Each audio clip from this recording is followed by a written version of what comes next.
a little bit earlier.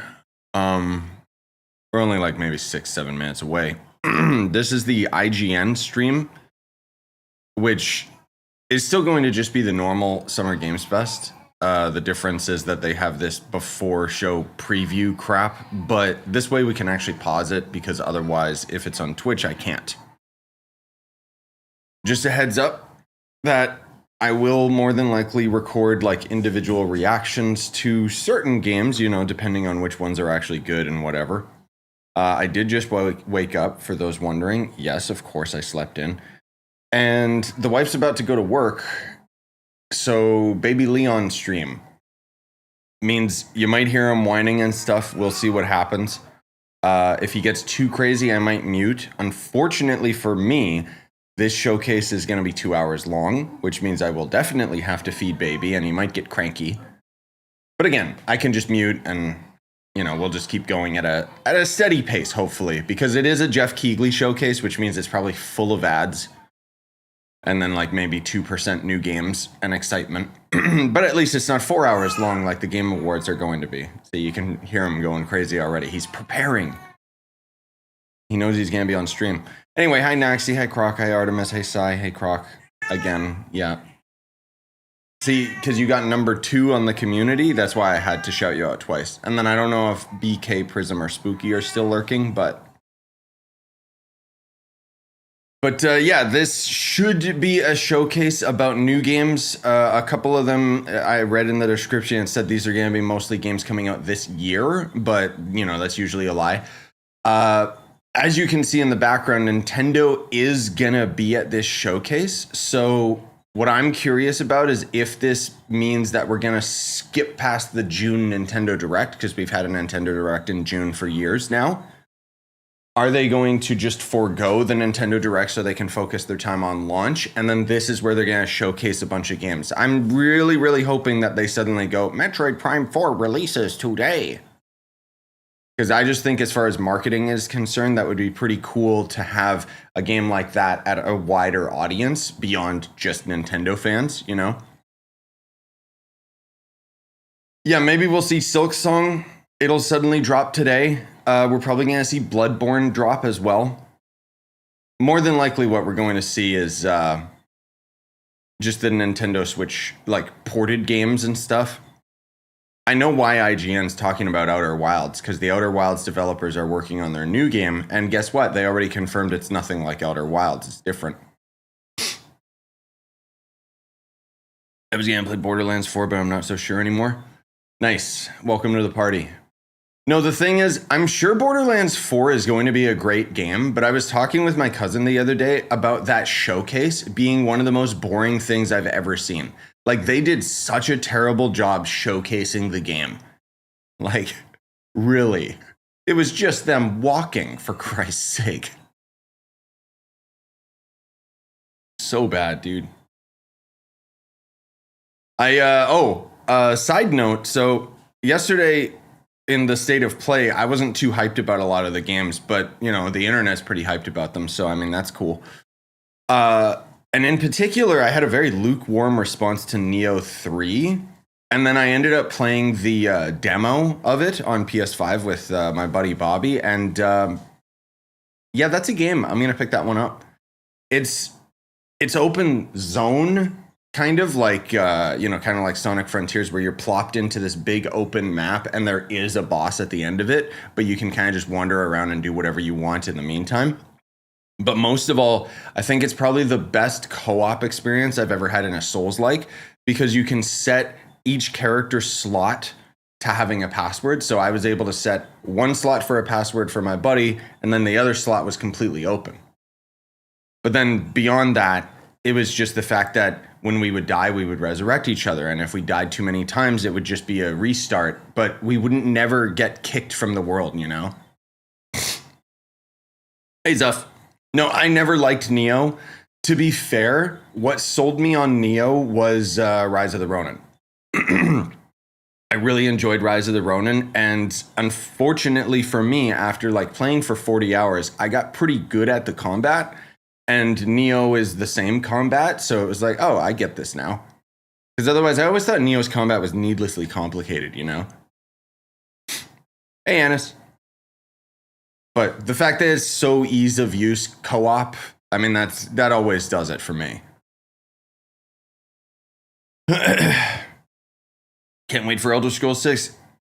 Actually, Prism, we might see Elder Scrolls 6, but not at this showcase. We have an Xbox showcase in a couple days. And as we know, Summer Games Fest is going to be the people that spent the most money.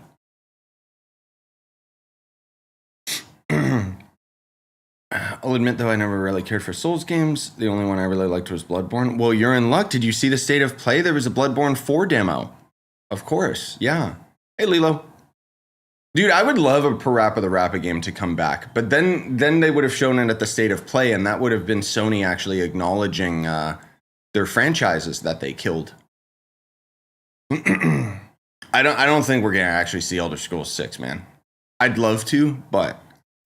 All right, let's see. Hopefully the volume is... Why is it dead silent? Nope. Nope, my computer sounds are fine. They just have it dead silent. Is it supposed to be quiet? Flashing lights warning! I also might have to blur out the screen. You guys know how it is. There's going to be licensed music and crap. Why is there no sound? Hold on. Did IGN mess this up, or is this my end? No, it's muted. IGN, come on, you idiots. They muted everything, not just themselves. It's okay, that happens with me too, but come on, guys. You know what? This is probably better. Let's see how long it takes IGN to unmute it.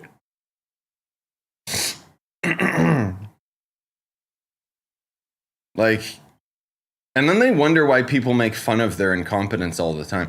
Granted, we could watch this on Twitch, but then I can't pause it, and then I'm interrupting it, you know? Dear God, IGN. Why? See, this is what I never understand when they do like these live stream things. Why don't they have somebody ready for this? Do they have their own channel?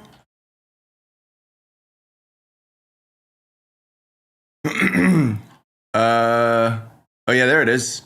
Yeah, screw you, IGN. How dynamic our industry has become. Here's a look at the top 10 selling. How dynamic our industry has become. Commercial. Here's a look at the top 10 top 10 selling games. 10 selling new games on Steam so far in 2025 by units, according to Game Discover Co. We're going to see Expedition at the Game Awards, maybe Kingdom Come and Monster Hunter. He's not going to talk about Repo because he doesn't get it. I'm honestly shocked they're showing Schedule 1, the drug game. Lots of great games. Now, the list includes beloved franchises, but sitting proudly at... Also, that's the old Repo logo, which sucks. Number one with over 13 million units sold since February is Repo, a groundbreaking indie game crafted by a passionate team of just 10 people at Semiwork in Uppsala, Sweden. And closely trailing it is Schedule 1 from TVGS, a solo developer in Australia. That is so sad that those are the top selling games on Steam, dude. It's inspiring that these indie creations... I mean, it's inspiring. Yeah. And side by side with... And then I love how he calls it, yeah, groundbreaking. It's like, maybe to you, Jeff, but I played Lethal Company. That Repo's just an evolution of that. Heavyweights like Monster Hunter Wilds and the Oblivion remake. Absolutely. Now let's also applaud Claire Obscure from Sandfall. Watch him say that there's only 30 devs behind it. Okay. They might get some nominations at the end of the year. We're not there yet, but it is a monumental achievement, earning the highest user Metacritic score ever recorded for a game, all from a team of under 30 developers. Wrong. It is not 30 developers. There are 30 core developers working on Expedition. They outsourced to hundreds of people. Who bravely stepped away from big... I knew he was going to focus on the 30 because, you know, game journalists. Publishers to forge their own path. One thing is clear. With digital distribution and engines like Unreal... Oh, baby going nuts. Here we go, guys. ...increasingly emerge from outside the traditional publisher system. And that's something to celebrate. But with more than 18,000 games released on Steam just last year, more than double from 2020. The challenge now is discovery. And that's precisely why events like Summer Game Fest, our partner showcases happening all weekend long, and initiatives like the Steam Next Fest are so essential. These events help remarkable games, big. What's in Zoe? Basically Sims. Just some other studio just took the reins and made a Sims game better than anything EA put out. And small. I'll try not to interrupt it too much because this is a 2-hour show and I don't want to drag it to 3. Find their audiences. And hopefully, if you're watching this show, you'll discover your next favorite game. So, in that spirit, let's kick things off with a game from an independent studio who is thinking very big. In 2017, 4 developers broke away from AAA publishers to chart their own course. Today, they're a thriving independent studio of 30 creators. And what you're about to see is a powerful testament to what passion, freedom, and a small, dedicated team can achieve. Let's take a look at our first new game announcement. Okay, he's hyping this one up pretty big for a small indie dev team. You think you're the Harbinger? Is this the Scorn devs making a new game? No, it's just some other generic ass Souls-like, and it's using licensed music. The visuals are quite provocative. I like that. But, yeah, this does not look like a small indie team like Jeff is trying to hype it up. This looks like devs have it on Unreal Engine or something. Oh, wait a minute. Is this that one where your character turns to stone or whatever, like a sequel to that?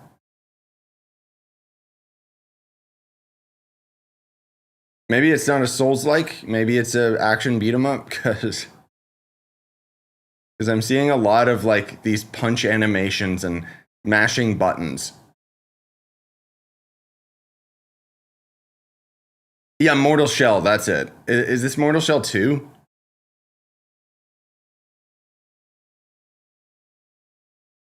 Maybe they should like, I wish that devs were more confident to just show some gameplay. Yeah, this is totally Mortal Shell because he got knocked out of his body. Okay. Mortal Shell was actually pretty good. It had some unique mechanics. I did end up beating it. Granted, I went for the super rushed ending where I talked to some dude. There was an NPC I found hidden in some cave. And he was like, dude, why don't you just sit with me, bro? Let's just give up on all this. And I said yes. And then it went to credits. So as far as I'm concerned, I beat the game. Because otherwise the rest of the game was super clunky. Cool. Good reveal. Good for them. 2026. Yeah, sure. Whatever. I personally don't really care, but good for them. All right. Didn't that look great? Well, we got lots more to come. But right now, the end, the Nexus War, Galactus Fight, or even live at Risky Reels. Over the years, Fortnite has innovated with mass. So the first thing he shows is Mortal Shell, which is not a game to get enough hype around the showcase. And then he immediately goes into an ad. Typical Jeff. Scale live in-game events. And tomorrow, Fortnite is set to do it again across console, PC, and phones. The Death Star's super laser is charged and ready to decimate the Battle Royale island. But there's still hope. You and your friends can join the fight. Here's the first exclusive look at what you'll be part of tomorrow in the brand new live event, Death Star Sabotage. Who cares, man? I'm going to mute it because it's going to be the Star Wars music. Hey, if we actually get Space Battle, who cares? Or, I mean, that's cool. Oh, hey. Okay, hold on. Fortnite's actually trying to be a good game? What?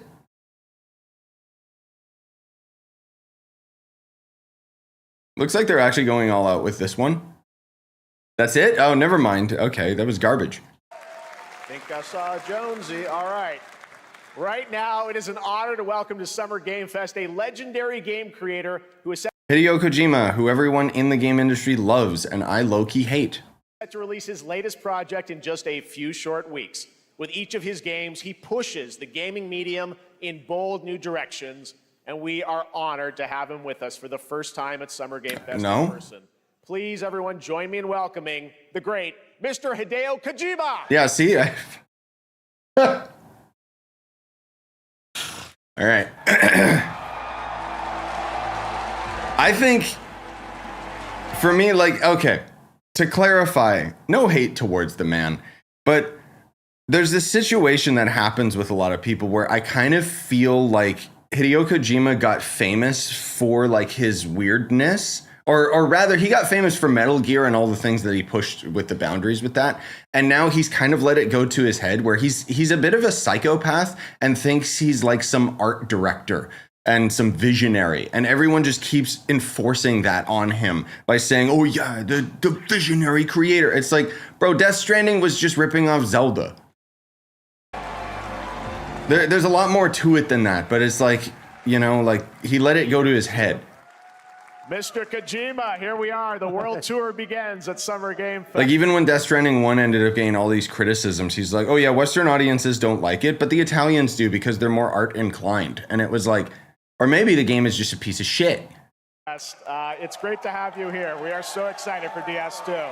I've heard it's gotten a lot better, Let me ask you, and I can't really judge. Mr. Kojima, you've worked for many years on this project. What do you hope players take away from DS2 when they play it later this month? DS1 が出た後にコロナになったので、 Well, we hit the pandemic after we released 僕ら皆さ DS1. ん、コロナを体験したと思うので、 Everyone experienced コ the ロナを体 pandemic. 験した中での So Everyone? 新しいつながりが I wanted to それをも show う一度ゲー something ムをプレイし new ながら、connection 考えていただきたいと after 思い we ます。 faced the pandemic. So I want everyone you to think about that when you I'll shut up. Okay, well, talking about playing the game, it's coming out later this month, but right now I know you prepared a special exclusive clip for SGF. Let's take a look at this. Let me guess, it's gonna be 20 minutes long. Kojima was still talking, Jeff. Like his trailers are always fire, but the thing for me is how his trailers always, they really try to encompass like Metal Gear, and even this character is basically Solid Snake, but in Death Stranding, but it's not actually Solid Snake because Konami owns that. And it's just like, Kojima, can you do new ideas? I thought you were a visionary.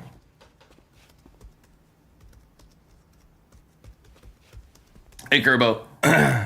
Yeah, I should be Mario Karting right now. Maybe then I would calm down.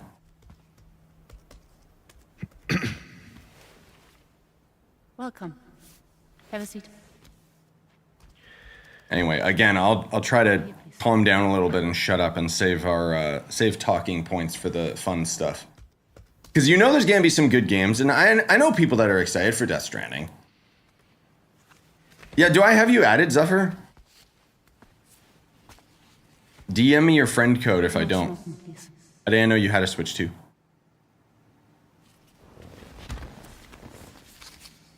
So you are Neil Varner. Mm-hmm. What do you do The volume on this showcase is really quiet. for living? I'm a porter. Here, let me bring that up for you guys by 5%. Okay, 10%. Let me know if that's good. We're good for the day. Yeah, no rush, Zephyr. I'm not actually on the Switch right now. Neil, We can use game chat, bro. What?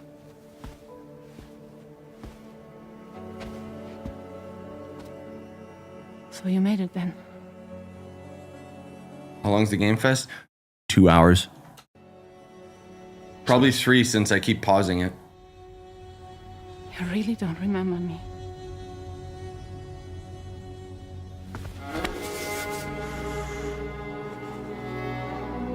You sleeping? Oh.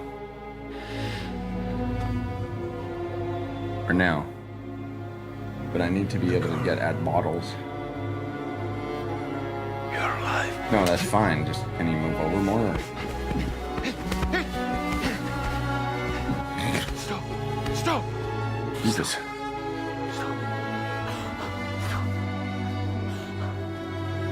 You know what, guys? I'm not gonna miss anything by, you know, not watching this shit. So I'm gonna get things ready for Baby Leon.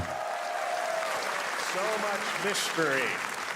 Well, that was clip from the game, a cutscene. We saw a first glimpse of Neil and Lucy, and we met them in the trailer back at South by Southwest, but we got a little bit more of them here. Tell us a little bit more about this clip and the characters of Neil and Lucy. DS2 で非常に重要なキ In ャラクターです It's a very important character. ニールとルーシー Neil and で Lucy. まあちょっと詳しくは言えませんけ I ど can't really say because there'll be spoilers. 手にカニ座の刻印が You 2人ある saw the cancer mark on both of their すごい hands 深いつながりがあって So they have これが this 物語に deep 大き connection く関わってきます and で reveals 前回 throughout the クリ story. フっていう人気キャラクターがい And ま last したけ time ど on マッツさん DS1, がやって we have Cliff, で who was 物 played 語 by 的には Mats. 彼はもういなくな And った of の course, で by story, you まあ know, 2では出 he せ will ない not be in で今回 DS2. ニールっていうのがマ But ッツ this さんの time, 代わりというそ Neil の will 同 be じような like 役割を担って playing like the role that 登場 Mats します did for DS2 this Yeah, time. That's so cool, Kojima. Holy Cliff crap. was a very まあ popular これを超える character. ようなキャラク But タ I ーを作ろう think としてまあルカさん we に have お to 願い kind し of て like top that 結構いいキャラ character. クター So に Luca なったと思う Marinetti. Yeah, I didn't even think about licensed music playing. Don't worry, guys. I'm prepped. Like this new character, も Neil, う too. 20日後にゲーム出るんで Well, the game's going to be out in 20 days, so I'm not going to give any spoilers, you know. That's I know. what I brought today. But there is more to share, and you won't Do you guys mind if I skip this? All in favor? Okay. veteran games journalist on GameSpot and the co-host of the Friends Per Second podcast. Please join me in welcoming the incredible Lucy James. What game journalist? Hey, Val. No, I didn't raise my hand. Thanks, Jeff, and hello, Summer Game Fest. I am so excited to be here this year. Thank you for having me. Now, we are honored to reveal an exciting new project from Raw Power Games, a new team headquartered in Copenhagen, Denmark. Here, you can engage in intense combat, fight for land, glory, and legacy, and lead massive armies into epic-scale battles, as narrated by actor Tom Hardy. I do love Tom Hardy, though. Oh, nice.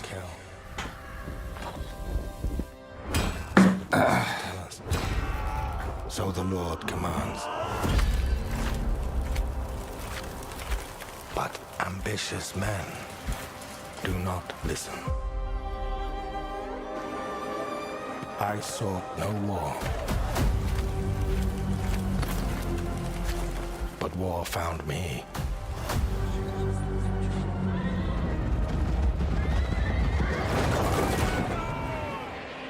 Thank you, Best Buy. My Switch 2 Pro controller. Sword.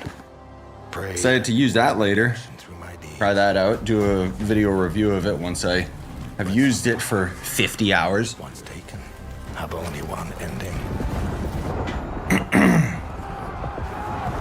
Show gameplay or I don't care. No peace.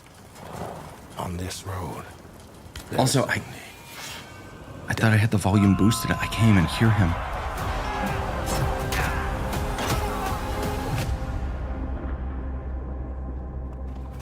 Oh, there we go. Wait, is this Mountain Blade? But that's just my story. If this is a new Mountain Blade with actual good graphics and Tom Hardy, that would be insane.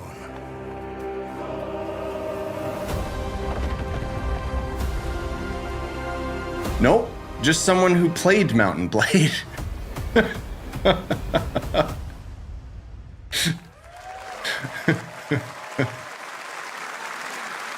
That was a very cool new project in a brutal European medieval world. Now it's time to hang on to the edge of tomorrow. Sonic Racing Crossworlds is a thrilling new entry All right. in the legacy of racing action games within the Sonic franchise.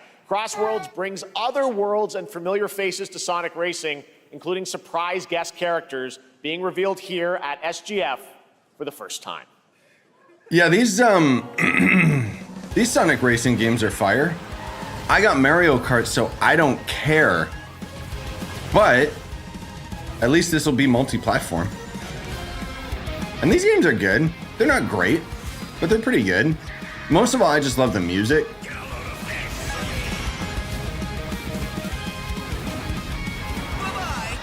Because I always just played on the Jet Set radio track.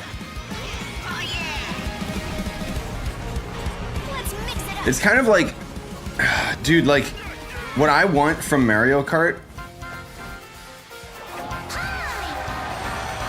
Alright, never mind. This game sucks. What I want from Mario Kart. Okay, this game's awesome. The duality of man. I want Mario Kart to have other characters from Mario IPs. Oh my god. Like this. Like Smash Bros, but it's Mario Kart. You know what I mean? Never mind just having Crab as a character in Mario Kart World. I want to see Metroid as a character. I want to see Zelda as a character. You know what I mean? Time for me to win this. Okay, yeah, this game's pretty epic. Damn. Coming in September, but that is not all. We'd like to introduce the man behind the creation of everyone's favorite blue hedgehog. Yeah, The Super costume Racing is Bros a or guy. something, exactly. Thank you, Jeff. I'm honored to be here to talk about our latest Sonic Racing game. Sonic Racing Crossworlds is the next generation of the Sonic Racing series, developed by Sonic Team and the Sega Arcade Racing Team. You can feel brand new experience from the new future travel ring, which you can warp in the race. Wait, we can go in that portal? Also, unlike another kart racing game, this game will have online cross-platform matchmaking. That's good. So I like how he's trying to take a shot at Nintendo for some reason. Thinking that this game even comes close. you can race against all of your friends across all of the platforms. But that's great, man, genuinely. Lastly, I have one more thing I'd like to show everyone here today. Take a look inside of the travel ring. Like, genuinely, the fact that it's gonna be complete crossplay with everyone. And there is Minecraft Steve! Dude, what the hell? They really are doing Smash Bros themselves for a racing game. You called it, Zuff. Dude, okay. Minecraft and Sonic. I guess you could. Dude, so they're doing what Nintendo wasn't gonna do. They're actually doing, like, Mario Kart Smash Bros. That's one way to compete with actual Mario Kart. God damn, dude, that's actually fire as a hell. Say, you gotta go craft. Well, I gotta laugh. That's all I want. That's all I want. Shut up. Next, we're excited to reveal a brand new action RPG from Bandai Namco Uh-oh. Studios. Embark on a journey across a dark fantasy world and uncover a vast story that eclipses time. Okay, so it's Bandai Namco, but they publish a lot of cringy anime games. So... Oh, no, this is not an anime game.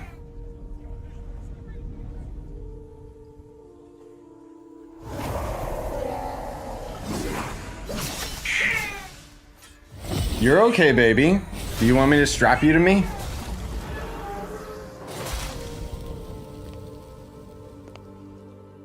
Time. For some, it heals. For others, A new code vein, who cares? wounds. And for our world, it promises only oblivion. Our hopes lost long ago.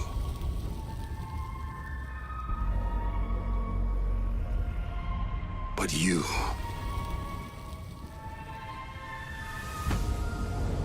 have the power to change all of this.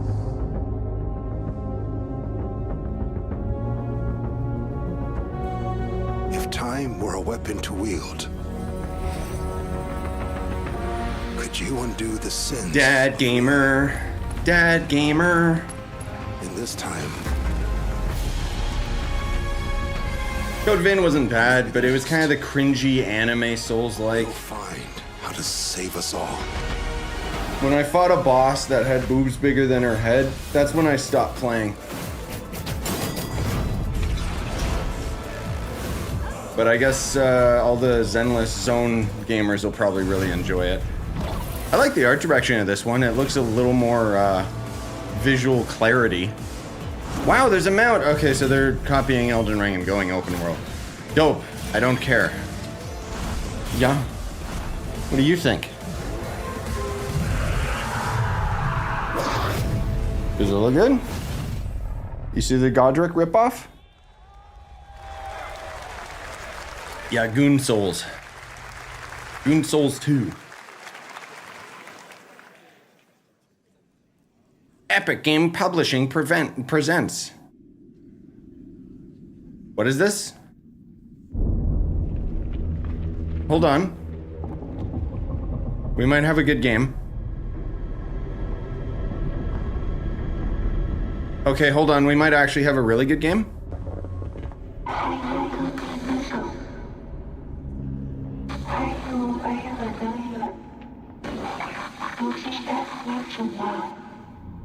Hold on. Oh. Kind of weird that they're doing the top-down perspective. I am into this.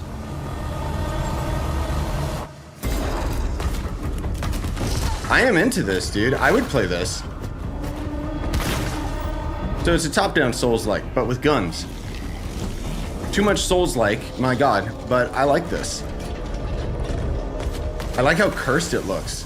Kind of reminds me of Little Nightmares vibes. Oh, the skin door? Okay. Yeah, I'm sold on this, dude.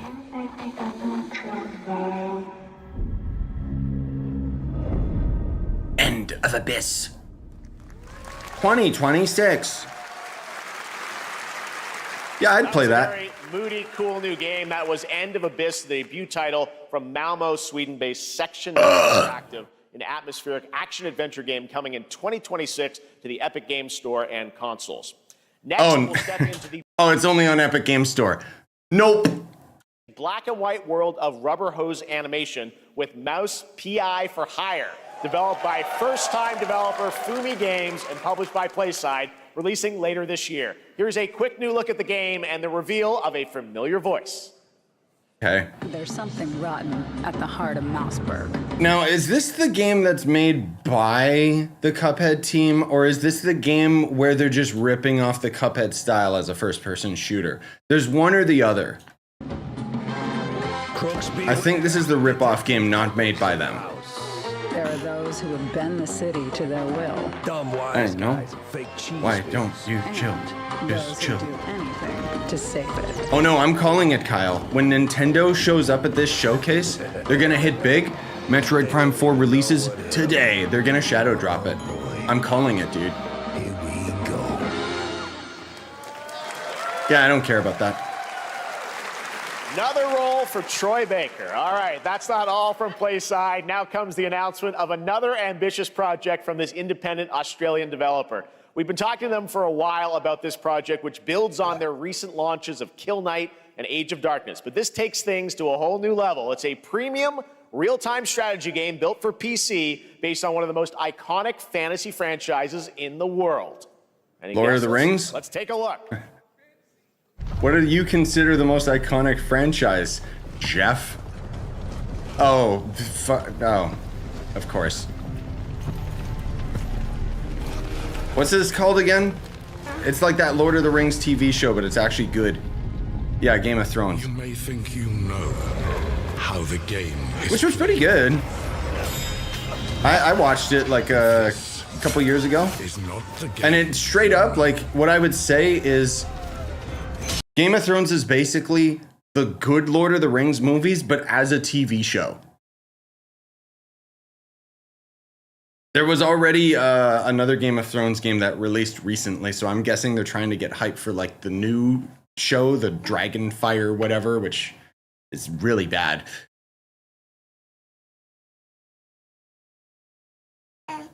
It's kind of weird that they just have the actors too, so I mean, I guess he's getting money.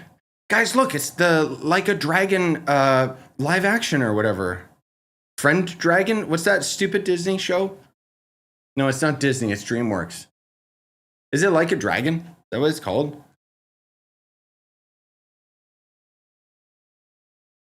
There's no weight to that choreography. Says the guy with a baby strapped to his chest. How to Train Your Dragon, that's it, thank you.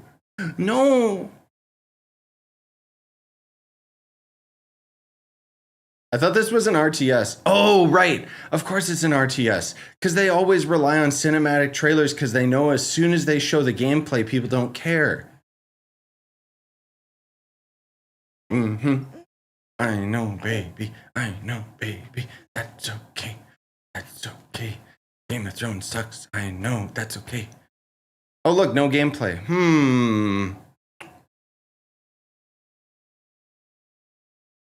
A real-time strategy game, is it? Could have fooled me, dude. All right, now it is time for the global reveal of an FPS action-adventure RPG. Oh, guys, an FPS RPG. I already... Okay, I'll have my reservations. One could count 1,000,000 billion suns in the known universe. So why do we... Is this Atomic Heart 2 or something? It is said, if they were out there, they would have visited Earth. It looks like it's the same devs. Later, mystery. This is Atomic Heart 2. I mean, the game made enough money. Maybe they will visit us. But time has not come yet for this. If it's Atomic Heart 2 and it's got co-op. Oh yeah, it is. A new era. The era of Atomic Heart 2. I wasn't super big into that game, but if this one's got co-op, maybe. Shut up. Jesus. Also, I want to see actual gameplay, please, instead of cutscenes. There we go. Oh. Wait, so it's a third-person looter-shooter RPG? No. Okay, they're just doing weird camera perspectives for tricks and stuff. But yeah, it looks like it's got co-op. I'd be down for this.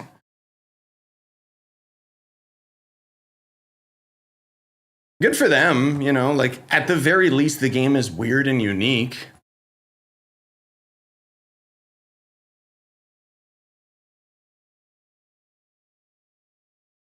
And I'm, okay, never mind. Oh, wait a minute. No, I want that thing in the strip club. Look at that little buddy. Dude. Never mind the other characters. Come on. Give me that little goblin thing. It almost looks like they're doing like Just Cause vibes, you know? Oh, an Attack on Titan. That's not gameplay, though. You're not fooling me. Uh-huh. Okay, I can see why other people are gonna get this, but no. What are you doing, dude? Sure, I'll wishlist that, depending on the co-op. Right, Atomic Heart 2 is in active development at Munfish on Unreal Engine 5, a spiritual successor to the first game with a retro-futuristic world on a global scale. And this time there's a greater... What does he mean spiritual successor? It's literally the sequel, Jeff. ...emphasis on RPG elements and player freedom. But that, believe it or not, is not all from Munfish today. Okay, same devs are doing another game. Is it recording? Yeah, it is. It's in the sky, a giant cube. Minecraft! I can still barely believe it myself. Yeah, you totally sound like you can barely believe it. When it showed up, I was in the lab. You guys want, how much you guys want to bet this is a battle royale where the map changes? Didn't even see it. You know, I felt that same fear, though. A terrible sense of my own powerlessness. That could be really cool, actually. Oh my god, dude, like, how did grow the up. whole of humanity miss it? Somebody spent how many hours on that character model? Actually miss it? What if the cube didn't appear, but revealed itself? What if it was always there, and we've only just started to see it? Dear God. All I'm asking for is a little equality, okay? Why isn't the guy's crotch out? You're gonna have all these naked girls in skimpy outfits. Where's the dudes? You know, I'm not so inclined, but fair's fair. Dear Lord. Okay, maybe I don't want to support these developers. Freaking perverts. The Cube. Oh, guys. Gimme. Okay, now I'll play it. Cute little guy. I just want to eat him. Is yet another new project from Munfish, an MMORPG shooter set in the Atomic universe on a massive levitating cube. You can see there where the edges are constantly rotating to create unique gameplay combinations How does it create unique gameplay? Because I didn't see the goddamn gameplay, dude. that are ever evolving. All right, let's jump into the Marvel Cosmic Invasion universe. Okay.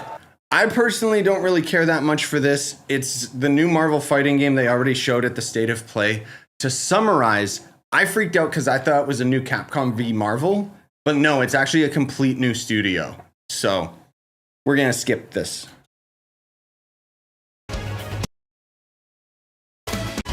Oh my world. What is this place? Wait a minute. Oh, is this Onimusha? Oh, we might actually have some gameplay. Hold on. Oh my world. What? New Onimusha might actually show off some of the sword combat. These games are weirder than you think, because it's more of a strategic fight where you're rotating like the right joystick to swing in different directions and stuff. You don't have a chance.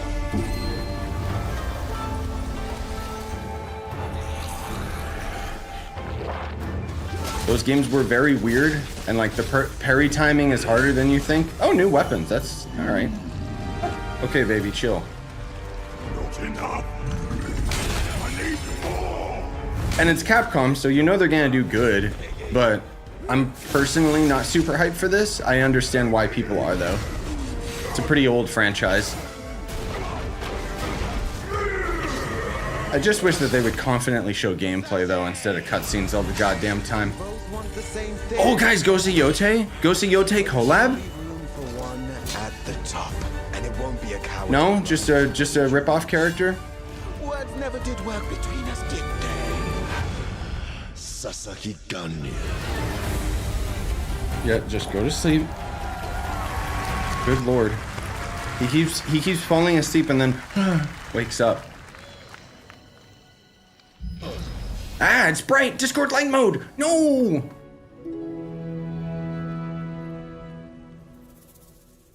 Okay. That lady doesn't mean anything to me. That was a new look at Onimusha Way of the Sword, which we announced back in December at the TGAs. It is coming in 2026 and will be playable this summer at Gamescom. Now let's completely switch gears. You guys all know I love my puppets, and this next project is one I've been tracking for a few years, as a team at Sans String Studios is using Unreal Engine 5 to create an insane digital puppeteering pipeline. It's actually a thing. What you're about to see is running completely in real time in Unreal, and I cannot wait to play it. Here is an unexpected new game announcement that combines comedic storytelling and arcade fighting action. Check this out. Huh? What did he just describe? Fuzzy, the tournament of a million punches, you'll get yourself killed! If that's actually in-game models, that is genuinely insane. All right, you little sick of fuzzy shit. Show me what you got. Like, no, really, if that's in-game models, that's nuts. What? If you're gonna be champ, we gotta transform you. Why are you even here? But unfortunately, it looks like it's one of those games, if I'm being honest. There's a lot of games like this. This is the gimmick. That's it. Is there going to end up being an actual good game surrounding that gimmick? Probably not.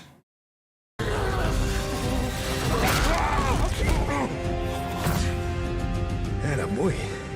Attaboy. Eat bread, crap, burn toast, carb load. This mate ain't gonna be it. Can I please see gameplay? Dunks in there all day. Jab.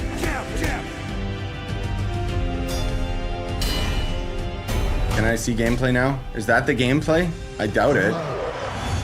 So it's a Punch-Out ripoff. Felt that. All right.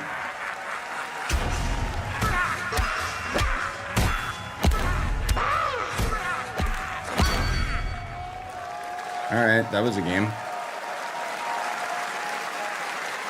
Jeff's really excited for that one, guys. So that should go to show what types of games he's going to highlight.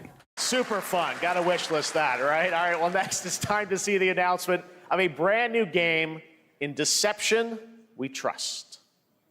Deception and Trust, huh?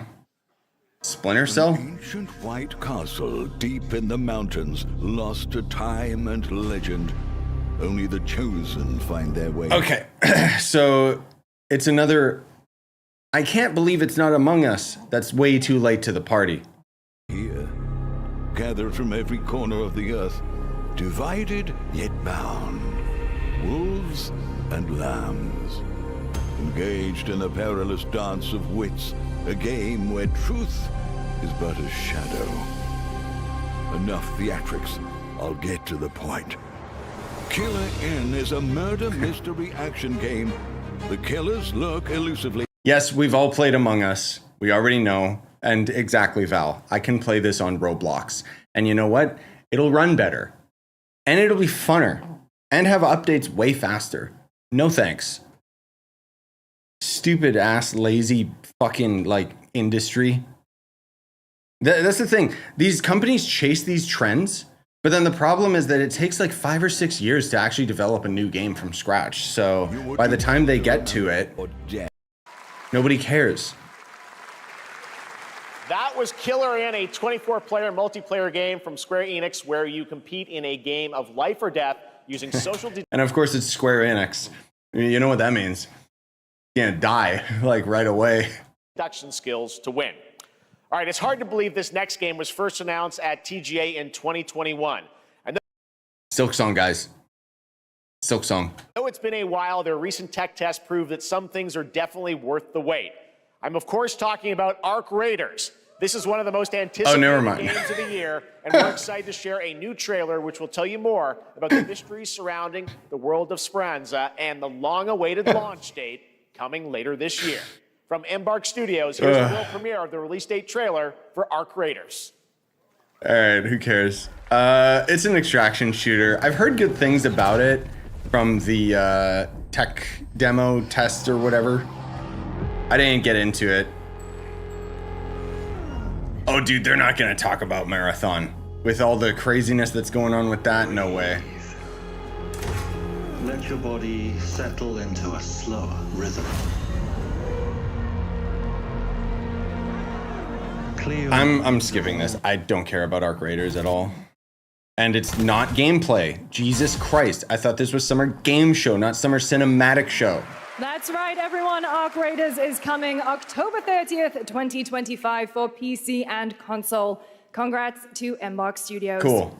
All right, Dune fans, now you can finally step onto the world of Arrakis. Yeah, I guess Arc Raiders will take the Marathon audience. That's true. Yourself. Also, they're going to talk about the Dune game, the Arrakis one, which already came out. So why are they talking about it? Dune Awakening combines the survival and MMO genres with a thrilling cinematic... No, there is nothing to do with MMO in this game. You want to know what its closest relation is? Rust, Ark. It's an open world survival game. Just the same as how Ark advertises itself as an MMO, because it can have over like 20 or 30 players per server. That is not an MMO. Fuck off. Story. It arrives on PC in... I'm skipping. Just because of her. And because it's just cinematics and not gameplay again. There we go. Sorry, I'll calm down a bit. It just pisses me off, man. Like, I want a good MMO, like an actual MMO.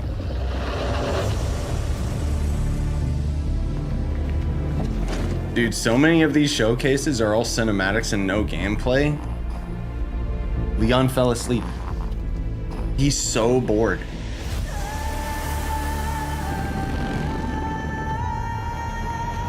Okay, yeah, I don't care. At least we'll catch up to the stream. Nothing against this game, by the way. Honestly, if they can manage to actually have like a good Dune, like I was talking with my buddy D, who picked this game up, and I was saying, like, I don't know if we've ever had a AAA survival game like this. So I think it's actually really cool what they're doing. I just hate the fact that like journalists are still giving it the tagline of MMO, because the game itself actually had the tagline of an MMO at first, but they removed it because people got pissed. Hey, Audios. I bought Elden Ring. I'm hooked 11 hours in 2 days. Nice, dude. Welcome to the party. Yes. Still one of my favorite games. I want to play more Elden Ring Night Rain. Will I get the chance? You know what? I'm just going to mute this just in case. I don't know if it's... The one thing my buddy was saying is he's having a knife fight with some dude in this game, and it's actually... He said the shield combat is actually really good, but then he'll get like shot from some third party across the map. As you'd expect with a survival game.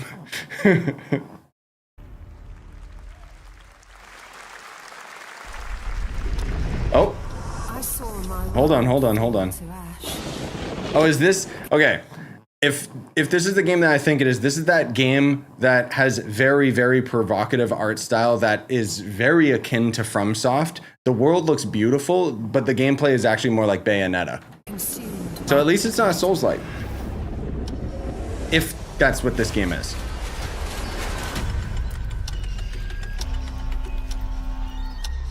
Try as I might to quell their Oh, I'm muting that just because you never know.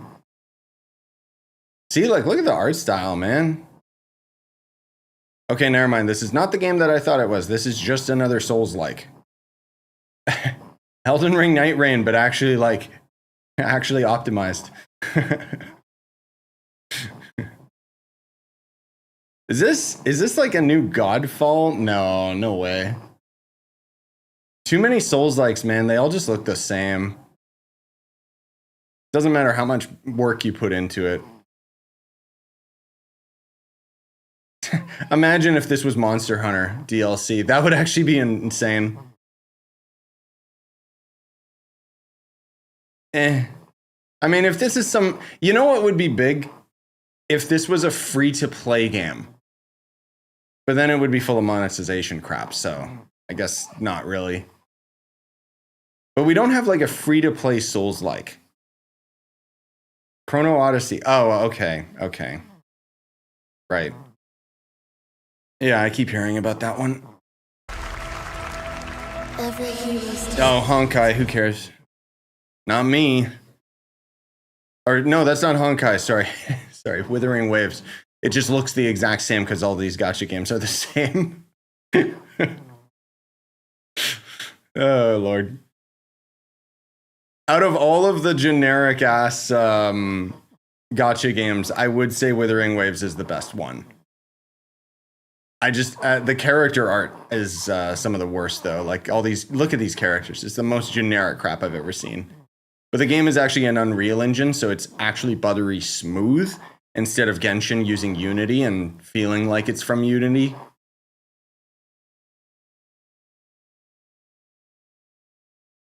Like, again, out of all the gacha games, I'd recommend Withering.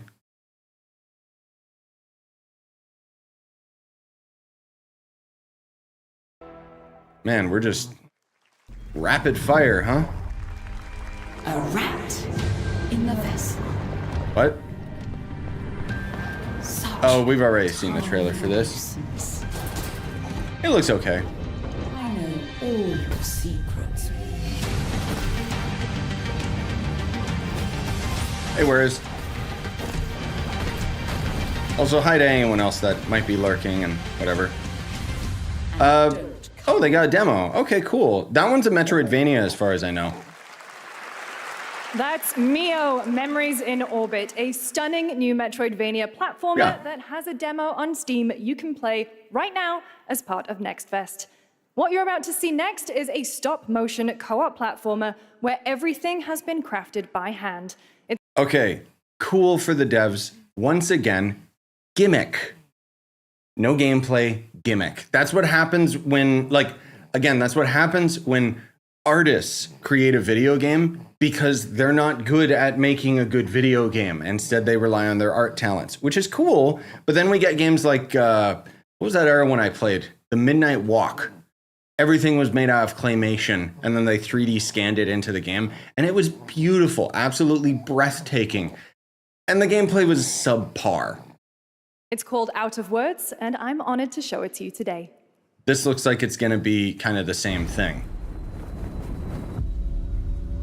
Good for them, don't get me wrong. There's definitely an audience for these. And honestly, I would have probably loved these types of games when I was younger. But now I'm an old man, so I'm a lot harder to please. I've played Little Nightmares. I've played Limbo. I've played Inside. So having a game similar to those, but it's just got some weird art gimmick, it's not enough for me anymore. Don't you see? We can't. Come on. We can't. We can't. Oh, we can't. Out of words. Then how come the other character was talking? Hi, Jeff. What a really unique and different game. This August signals the release of Mafia: The Old Country, the next entry in the acclaimed Mafia franchise. You know what's funny? I kind of low-key called the GTA 6 delay because I was, not that I actually like predicted it or anything, it was just a guess. Because the Mafia game was coming around like August or whatever, and I was thinking, okay, if that doesn't get delayed, GTA is probably getting delayed. Yeah, the GTA 6 substitute, basically. Franchise from the team at Hangar 13. It's a gritty mob story set in the brutal underworld. To clarify, the Mafia game and GTA 6 are under the same publisher, so them being such similar genres of games, they don't want them competing. World of 1900 Sicily. Here is the Summer Game Fest trailer.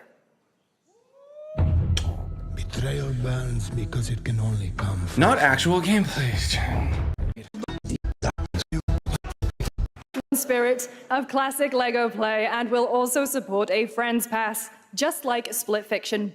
Here's the first ever look. Wait, what? A Lego game that has a friend pass? Hold on. Like Split Fiction? What? What is this?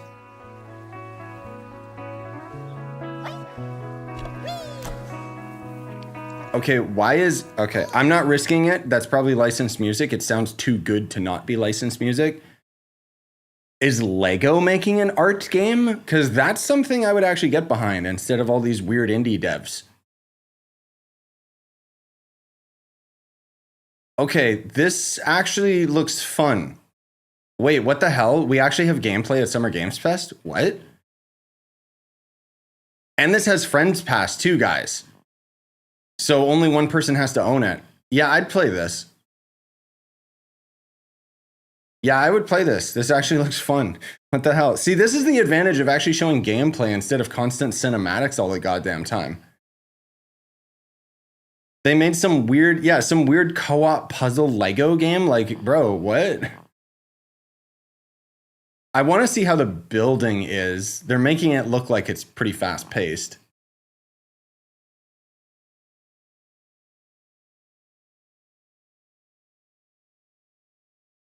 Yeah, interesting. I'll play that. Voyagers. Good job, Lego.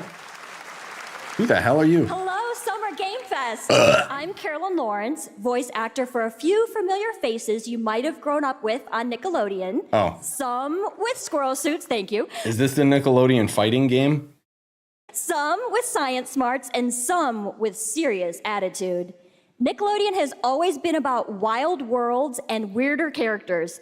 And while I'm mostly sworn to secrecy today, I'm thrilled to have a hand in revealing something that brings a lot of those characters together like never before. It's the Smash Bros. Game. Hope you enjoy the first look at Nicktoons and the Dice of Destiny. Yee-haw!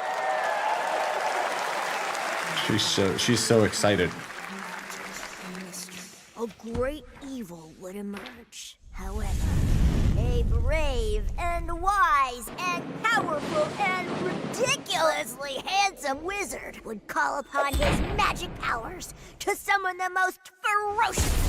Why is my grandma one of the hosts? No, she's like an old voice actor from tons of Nickelodeon shows. It's the same as when you see the the person who does like Bart's voice or Homer's voice and stuff, it's like they're old, man. They just sound the same.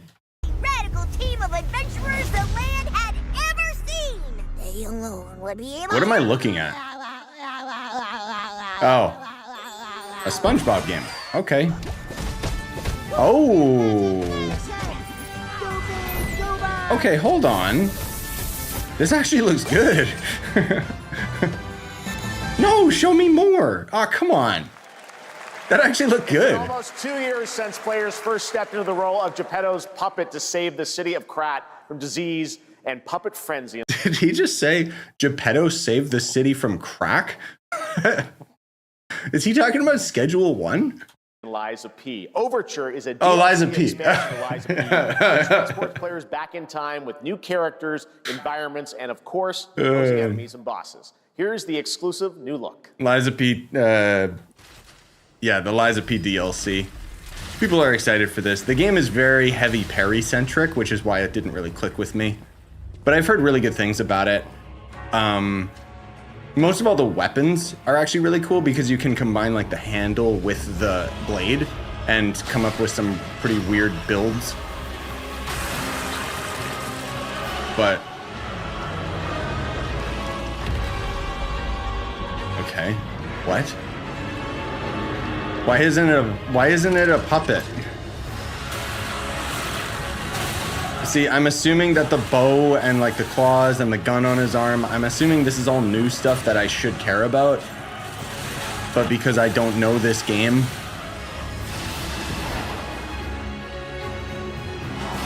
why are we just fighting generic characters now instead of puppets? Delicious puppet skin. It is a Souls-like audios. This is Liza P DLC, so Liza P has already been out for a while and got praised quite a bit. Okay, cool. I don't care. Oh, snap! Okay, available today, that's cool. Yes, that's right. Overture. Maybe it always had the release date for today, but that's hype for Liza P fans, man. That's hype. Is available today across all platforms to play, so enjoy it this weekend. All right, next up, the small video game publisher Serenity Forge, based in Boulder, Colorado, shared this game with me a few months back with a DM that said, Doki Doki Literature Club meets Silent Hill. That piqued my interest. I think you might get a kick out of this announcement too. Yeah, we'll see. Sounds like BS to me.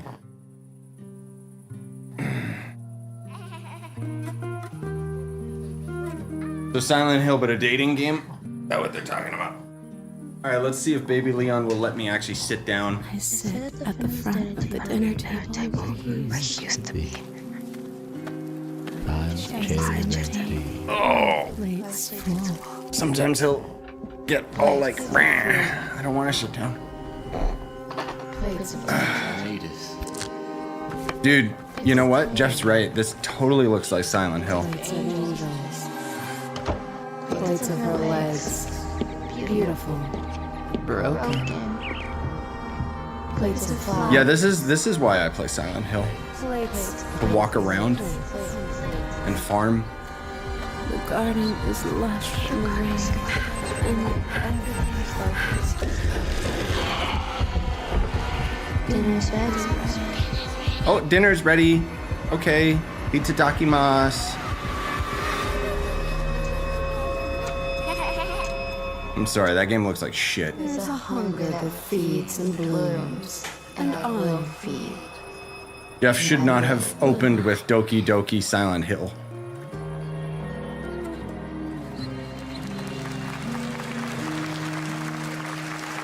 I mean, hell yeah.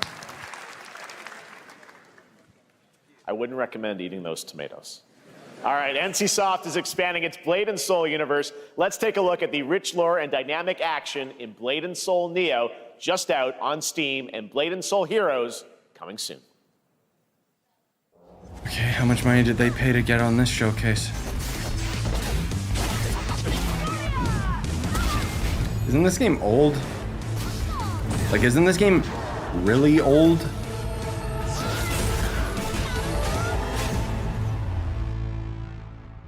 Okay.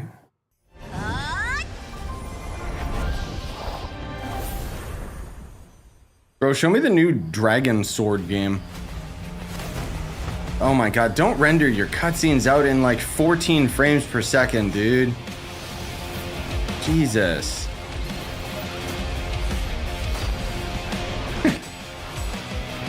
Cutscene looks all cinematic and crazy. Oh lord, is this a... Yeah, it's a versus game. Okay.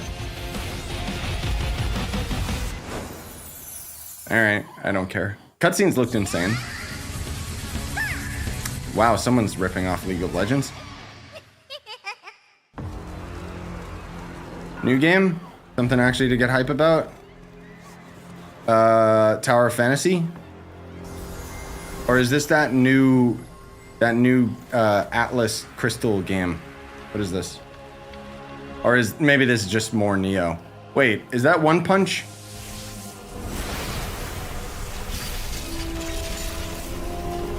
Isn't that the bad guy from One Punch or something?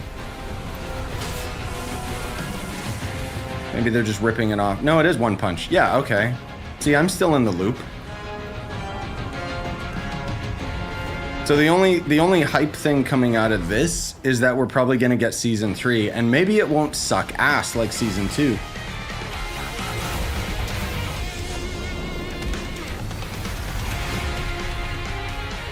Oh, Crystal of Atlan has a collab. Never mind. I really don't care. I didn't care in the first place. Who am I kidding? Okay, tons of ads. Ad time. Ad break, guys. Gotta show all the anime games in one clump.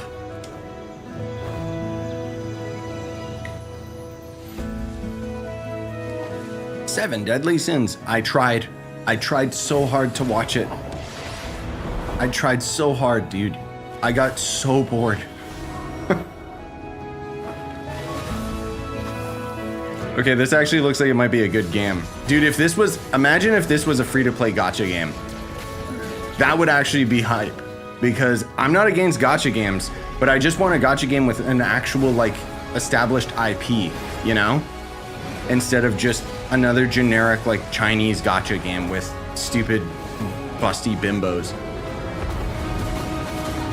Not to imply that there aren't gachas or, you know, characters like that in anime and stuff, but this could actually be pretty dope.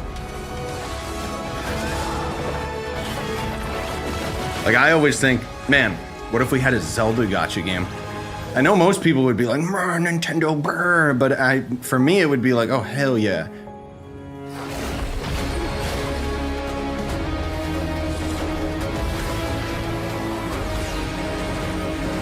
Yeah, the thing for me, like, not to dog on people that like Seven Deadly Sins or anything, but to me, it was being an old fuck like I am. I watched Dragon Ball Z, and Dragon Ball Z kind of set the standard for all of these plots. Naruto, complete ripoff at its core values of the Dragon Ball formula. Seven Deadly Sins, the Dragon Ball formula. Quirky character runs into girl. Like, it's just, everything is just the exact same. And me and my wife were trying to watch like the first few episodes of Seven Deadly Sins, and I was like, dude, this is just Dragon Ball, but I'm less interested. Oh. I'm glad that I get to talk about this. Okay. There is no Witcher 4 gameplay. People are getting hyped around the idea that they showed gameplay, but they didn't.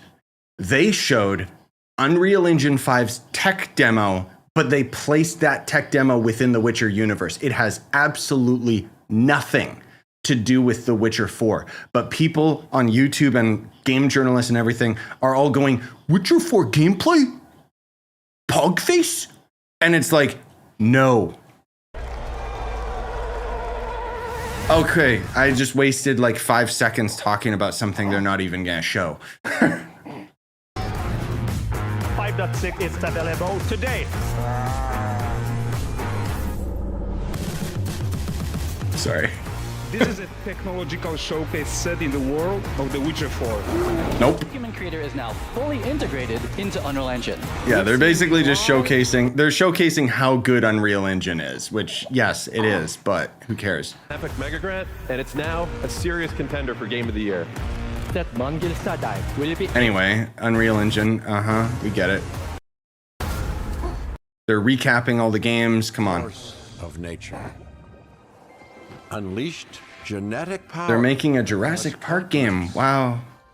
Now, it is up to us to nurture. Yeah, sorry, I didn't realize that was all just a bunch of ads. To find hope. Yeah, I wonder if this means we're midway through. Yeah, because we're at an hour, so we're midway through. Jurassic Park game, I don't care. 10 years ago, we broke Pull your dress up, girl. Jesus Christ. new ground with our first game, Shovel Knight. Shovel Knight devs. I'm thrilled to share a world premiere look at our next IP, Mina the Hollower. Mina continues our traditions of refining retro gameplay for a new generation. It's a bone-chilling adventure that it blends intense combat. Wait, sorry, did they say Hollow Knight or Shovel Knight? Must have been Shovel Knight. I'm just dad brain. Exploration and precise. Yeah, shut up. Show the game. Shut up. Shut up. Show the goddamn game. Jesus Christ. Just stop yapping.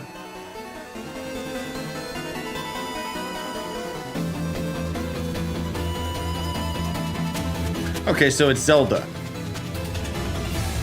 Shovel Knight was DuckTales, but good. This is gonna be classic Zelda, but good. If the graphics weren't so chunky, maybe I'd be a bit more into it. But this looks really good. Like, as far as a game is concerned, I trust them. Jesus.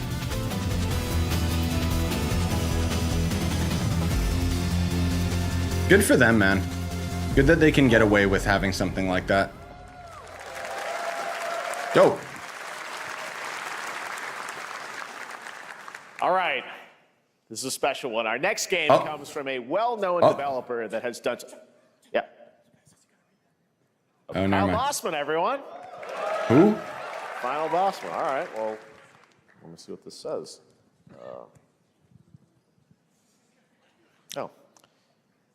Hey, Jeffy. If you're Marathon's been canceled? Is that what's happening? reading this, it means three things. They are really hyping this up. What the hell? Why is the wall covered in pee? Number one, you're killing it at the fest with your oodles of totally natural charisma. Debatable. B, I'm at your house playing long darts with the fam. And three, you're gonna do me a solid and skip that Silk Song trailer so you can pimp my revolutionary VR gaming venture that will shock the industry probably. A wet one on the lips, comma, waved. Okay, so what we got confirmed out of this is that we're not gonna see Silk Song. All right, let's take a Oh, look. is this, wait, Deadpool game? Hold on. I'm stupid. Hell yeah. Handcrafted with cuddles by the Merc with a MetaQuest. Kick back and bask. Quest in the only. glory of gaming's first quintuple egg Gross. tropical farming sim experience. Oh, hi, new friend. Oh, that's licensed music. Dude, if this works on the Quest 2, I'll play this. This looks fun as hell. Already just seeing the wall run and the mechanics of the combat, this actually is like, oh, good. Someone's actually trying to make a good VR game. That's probably scripted. Yeah, I would totally be down for this. If it comes on Steam, then I'm definitely playing it. But unfortunately, it looks like it might not run on the Quest 2. Might be a Quest 3 exclusive, which, That's cool though, man. I was not expecting like a Deadpool, Oh, it's Oculus Studios, so it's exclusive. Damn it. Well, Quest 3 and god damn it. All right, I can't play it. Oh well. Saves me money, I guess. Patrick Harris is Deadpool. All right. last year at Gamescom, we announced Dying Light: The Beast, the culmination of a decade of Techland's experience building survival horror games. Kyle Crane is back as the player character in this title that blends open world and action survival horror. Let's take a look at the latest trailer with some big news, the release date. I don't care. Basically, it's the Dying Light spin-off game. Dying Light's a phenomenal game. Or, Dying Light, right? I always mix up Dying Light and Dead by Daylight. Basically, open world first-person zombie parkour game, and it does have co-op. He's experimenting on humans. But if I'm being real, I got my fix out of Dying Light 2 already.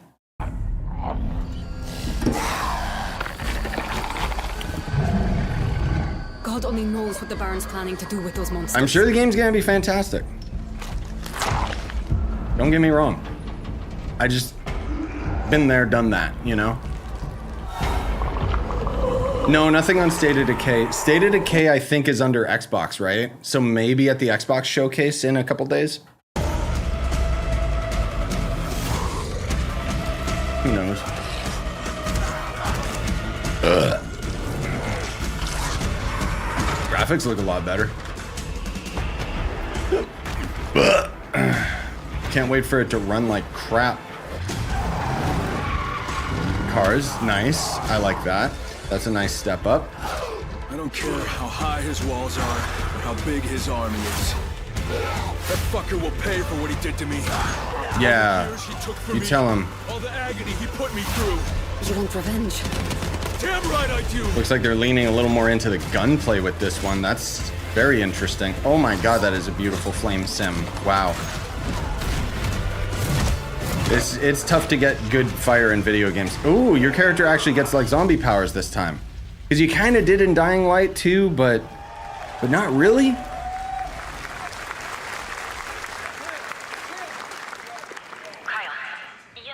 Now they're gonna show that it has co-op. No surprise. The Baron's men operate out of there. Then I'll go there. Or not. Okay. Co-op's where it's at for those games. There's the big news. Dying Light: The Beast is coming on August 22nd, Gamescom week. All right, this next game. So Gamescom is going to be the next big showcase. That's the one that's in Germany, as far as I know. And you guys might remember a couple years back, that was the showcase where they had most hype game coming to console, and it was Elden Ring, and then most hype game coming to PC, and it was something no one's ever heard of because they didn't want to have two categories dedicated to Elden Ring. Draws inspiration from classic coming-of-age films to capture the highs and lows of adolescence, the bonds of friendship, and the nostalgia of growing up.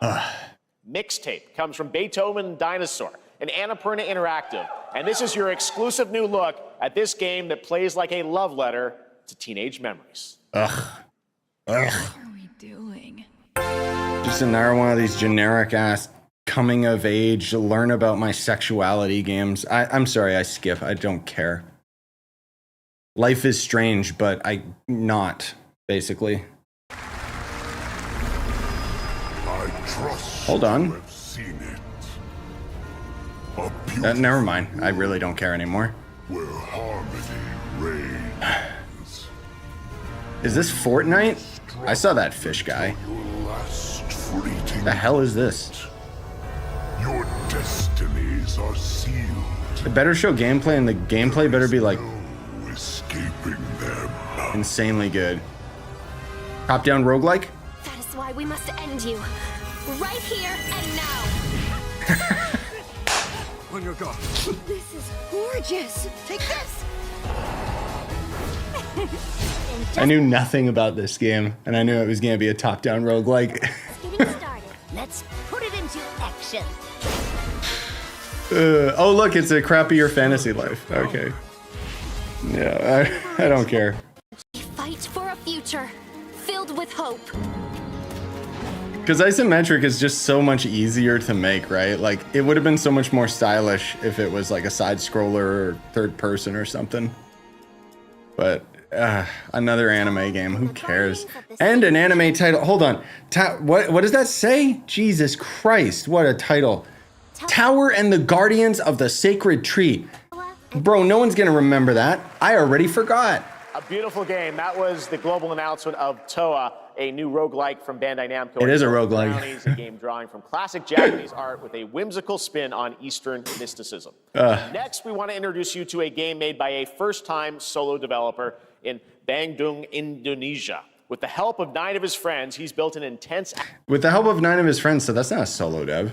Action beat 'em up with brutal hand-to-hand combat. Oh wait, if this is the game I think it is. Set in his hometown. This is Acts of Blood. Yeah, I think this is the one. This one's actually got quite a bit of hype behind it because it is actually a solo dev project. No justice, no peace, just names on the wall. I don't care myself. It's a beat 'em up. But it's always cool to have games like this get a bit more of recognition and showcase. And I mean, who doesn't like these types of games? What was that arrow one? Sifu. Kind of like that, I guess. Where it's focusing a lot more on like the animation and the dynamics of fighting individuals because it's an indie dev, so they can't have like crazy, overcomplicated combat and stuff. That all looks heavily scripted. Oh, I just realized that's licensed music. Oh crap, I realized that I got my my state of play got grabbed. I gotta edit that. Forgot about that. AAA devs try not to make a bad roguelike after Risk of Rain 2. Bro, that's the thing. There's already been so many banger indie roguelikes that I do not care about any of like the AAA ones. But yeah, this one's looking fire. Again, it's not my genre, but we do need more games like this because there's not that many. Cool. Good for them. What these solo devs could do today. Now it is time for the reveal of the next game from Montreal-based Tribute Games, the makers of TMNT Shredder's Revenge and Marvel Cosmic Invasion, which you saw a little bit earlier. If you're like me, you've been waiting for more than a decade for this reveal. If you're like me, you've been waiting more than a decade for this reveal, says Jeff.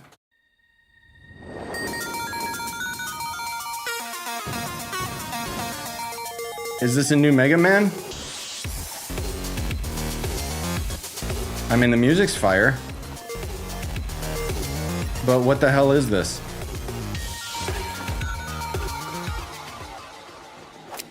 Oh, that's not Mega Man. Oh, is it a new Scott Pilgrim game? Ah, come on. I mean, I guess that's hype, I should say, but too little too late, man.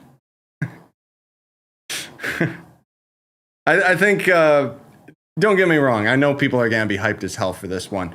I didn't really like the last Scott Pilgrim game that much, but I also was a freak who was playing the game solo, and it was really hard, rather than actually like playing it with other people.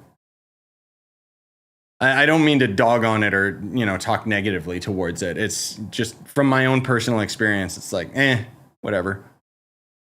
Also, I'm sorry, I can't take the risk of, I'm pretty sure that's licensed music.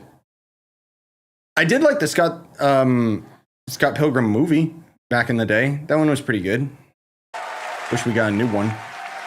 Scott Pilgrim is back with his fists flying in a brand new brawling adventure in EX. You'll battle through space-time and the streets of my hometown of Toronto with Scott, Ramona, and 5 of their former rivals in this online 4-player co-op adventure with a story written by Scott Pilgrim creator Brian Lee O'Malley. All right, we're going to be right back, but first we have a very special message from Maggie Robertson, TGA winner in 2021 for her performance in Resident Evil Village. What? Oh, hold on. Wait. Village. Is this game be Resident Evil 9? Ah, there you are. Wait long. We've been preparing delightful ways to make you suffer. So enter the village if you dare. Or We've slashed the price Village is getting DLC? to be lower than ever for you simple little man things. Still thirsty? Worry not, you ungrateful wretch. There's plenty more fun. Oh, okay. So this is just an ad for like Capcom sales going on. Which, granted, Capcom has insane sales. Their games get super cheap. And Resident Evil Village is still one of my favorite games. Go around. Now cease this foolishness and make your decision wisely. That's it? Just a blatant ad? Jesus Christ. The first Descendant, who cares? Okay, so we're at the ads portion of the show. Again, no surprise. Can I skip this? Actually, wait, how many shots do you think are gonna be butt shots? Because they love doing that with this goon game. The first trailer for yep, 1, 2, probably 3 or 4 that I missed, let's say. 5, even though it's hidden by a coat, technically.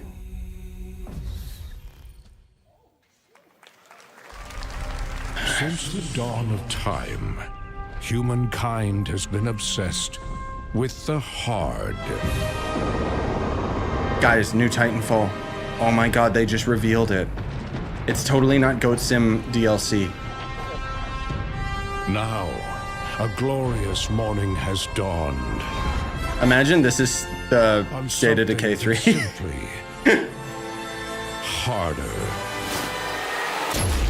Scum. Licensed music. Wait,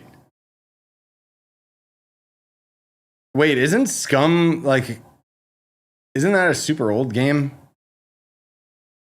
Okay. Thanks for the nudity, but isn't Scum insanely old? I barely even remember it. That's how old it is. Yeah, wow. Wait. Wait.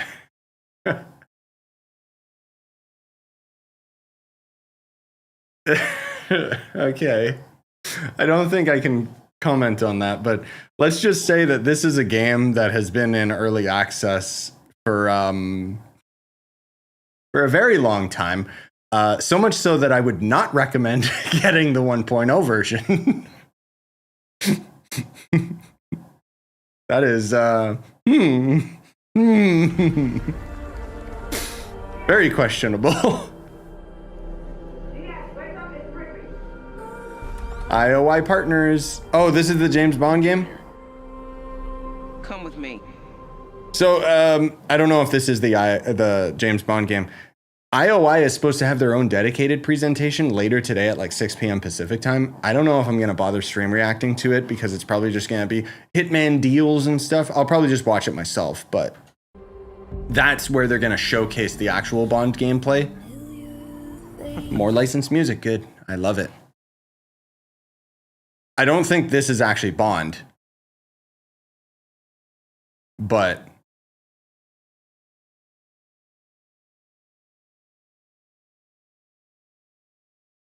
yes. The name's Pants.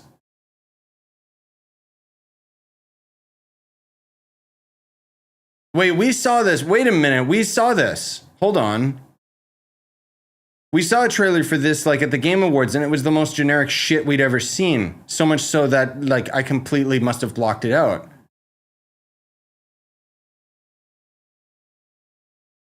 Yeah, IOI is the publisher, but otherwise this is just generic shooter. Right, this is that game that they were showing, and we made fun of it because it was, GTA was originally coming. Oh, it's literally just called Mind's Eye. Well, there you go. That just goes to show the marketability of the game.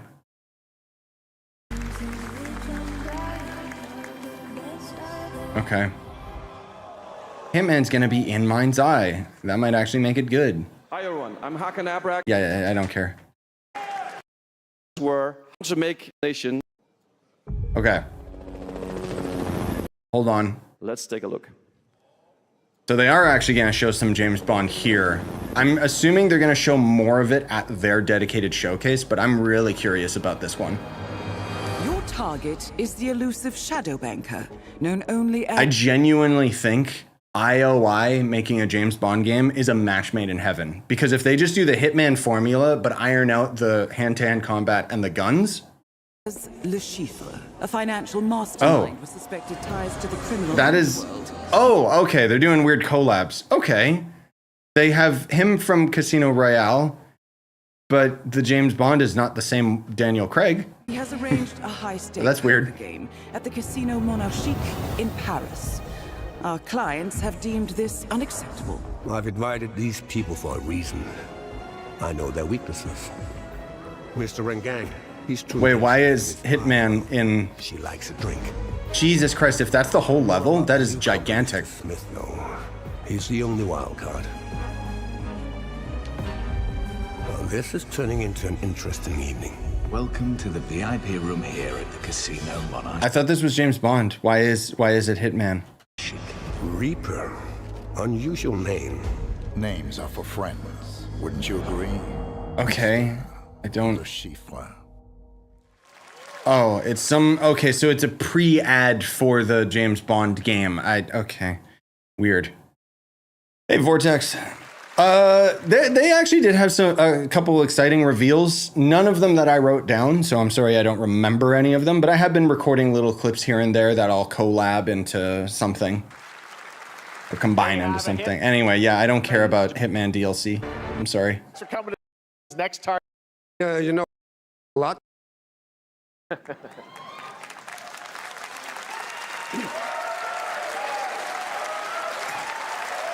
So this mission is set in a casino in Paris. We want to make an homage to the movie Casino Royale while keeping surprises for our players. James Bond and Agent 47 have very different set of skills, and the mission will be handled in very different creative ways. Yeah, he's not going to beat me in poker. He's going to figure something else out. So I guess it is not just about the shot, it's about the bluffing around the table this time? Yeah, sure, exactly. It's the Schiffer is always like 2 steps ahead of you. He reads you before you read him, so it's a little like being a chess player to a poker game. We built the mission to allow several parts, unexpected characters, appearances, and... We are now going to take all of the mystique and all of the fun out of the trailer that we just showed you that didn't show you anything by explaining what you saw, which was nothing. Yeah, that's basically some single like mission that they're probably going to have as DLC, because Hitman's got this weirdly controversial buy every single mission separately, which ultimately equals out to a full price game. And the interesting thing about Hitman that I genuinely do applaud is the Hitman games are basically just new game engines. So Hitman 3, you can actually play the Hitman 2 and 1 maps, but in the new game engine. It's actually really unique. That will delight LEGO fans, made with over 1 million LEGO bricks, 300 minifigures, and over 700 trillion minifigure combinations. What? A LEGO game? It's Saturday night somewhere, so make some noise for LEGO Party! Get ready! For a nail-biting... Oh, Mario Party, but it's LEGO? We don't have nails. It's an action-packed contest to collect Wow, really? golden bricks. I don't even like Mario Party anymore. What makes you think I give a crap about this? It's for kids. It's for kids. That's a dragon, Ted. And what about our The thing is, I used to like Mario Party, but I've been burned so many times by Mario Party games just being the same crap over and over again. And it's, you know, the mini games are always a lot of fun, but the board games are what's always suffering, in my opinion. They're way too slow paced nowadays. Cool that LEGO's doing this, don't get me wrong, but I don't care.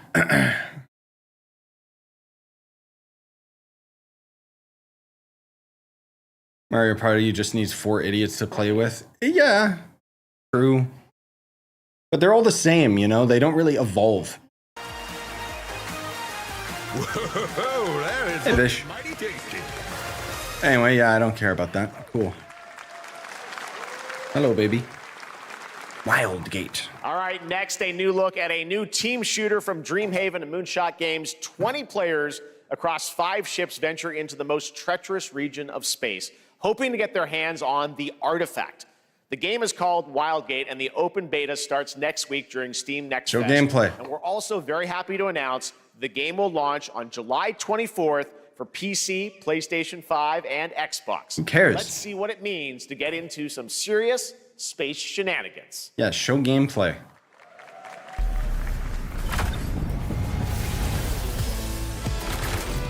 Very generic art style. Reactor overload.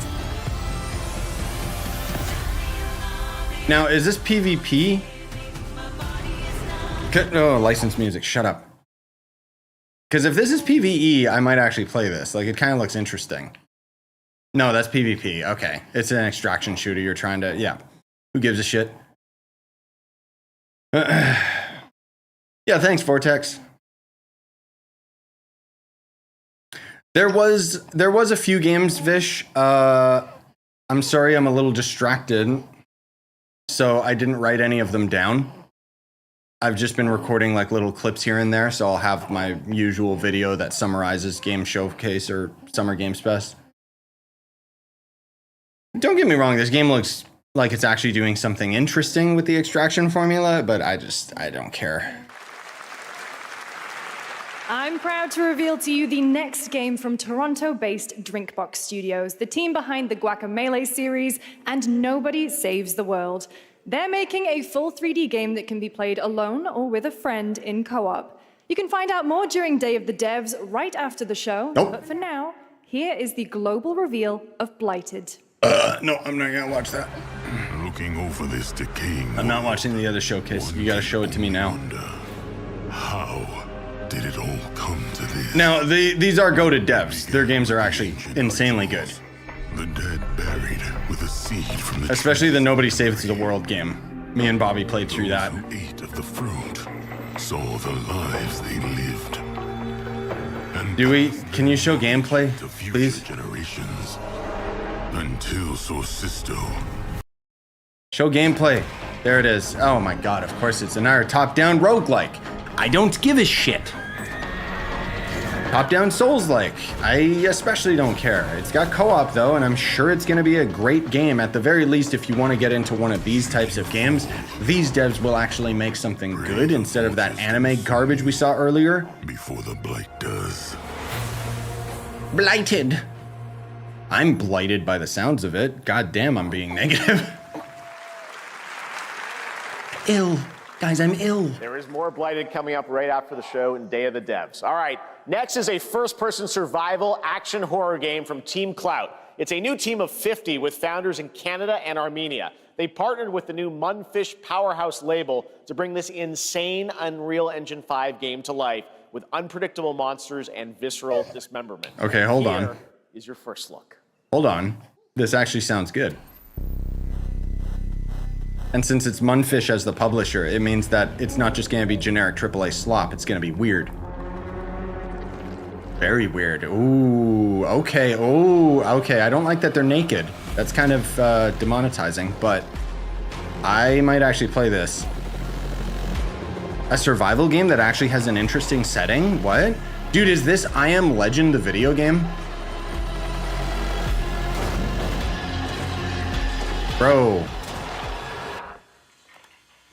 Yeah, I would play this. This is like No More Room in Hell, but it actually has a budget.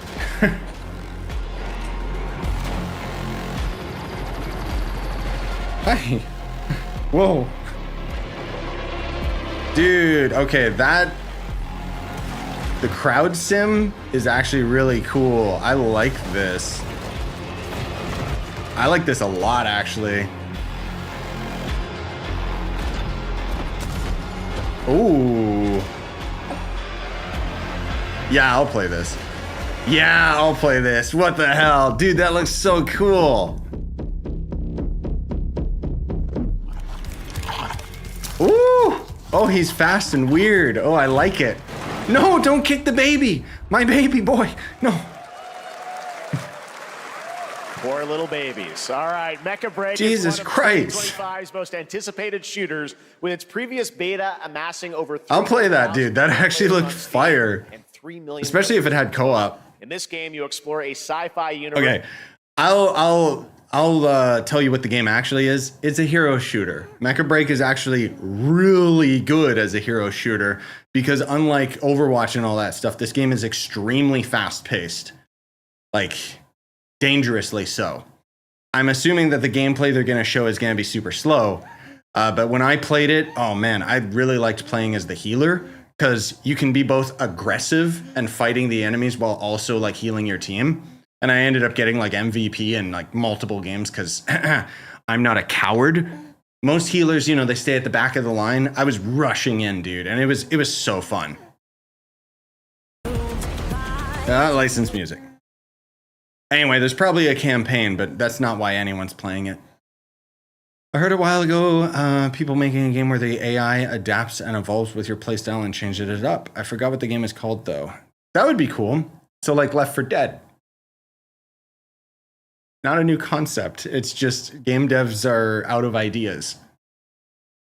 But no, I'll play that ill game. That game looked fucked up. So I like it, man. I did see some dangling junk though, so it might not be a game that I can live stream. I might have to record it so I can censor it out. Unless they have a streamer mode. Hi baby, what are you doing? You're eating the strap? Hold on, let me see. Is it his eaty time?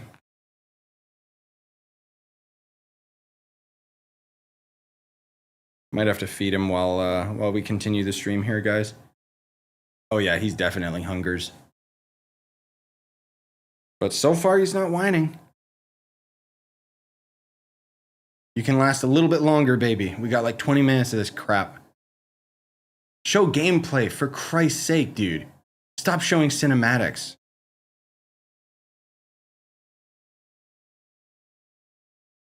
The funny thing is the cinematics are very, very stylized and you can tell what's going on, which is not representative of the gameplay at all, because in the gameplay you can barely see.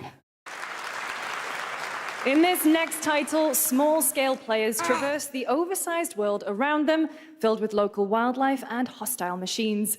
Built by a small 8-person studio, this is Infinitesimals. This is what? Epic Games Publishing presents.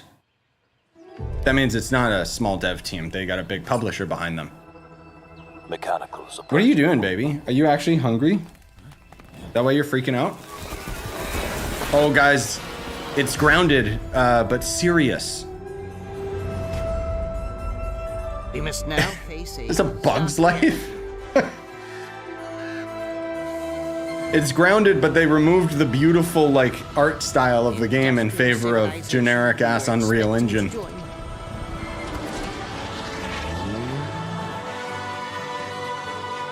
At least it looks different. I'll say that. Dude, speaking of Kyle, we didn't have the Nintendo showcase yet, so how much you want to bet they're gonna drop Metroid Prime 4 at the end of this showcase, right? Right? The realistic graphics could make the bugs creepy. I like that. Yeah. Okay, hold on, guys. I gotta pause it really quick. And actually, maybe I don't need to stop the stream, but I do gotta get set up to feed him. I know, baby. It's coming. I knew that's why you were squirming. Okay. I know. Oh, you're so stinky. You gotta have a bath today. You're sweating so much, dude. And I'm sweating so much because I'm holding you. Who's smiling? Who's smiling, baby? I know. He does this super subtle. That's it. That's his signifying I'm hungry. That's it. All right. How much we got in this? We've got 110. Are you hungry? Whatever it takes. Yeah, there you go. Find a way. Wow, guys. Leon really likes that one. Infinitesimals. It should be called ants. 2026 marks the 30th anniversary of a legendary video game franchise that I think we all know very well. Elder Scrolls? Please check this out. Dude, if this is Elder Scrolls 6, I will crap my pants. With my baby. Happy birthday to you. No? Wait, Resident Evil 9? Is it Resident Evil 9? Dude! Happy birthday. Why are they showing Village?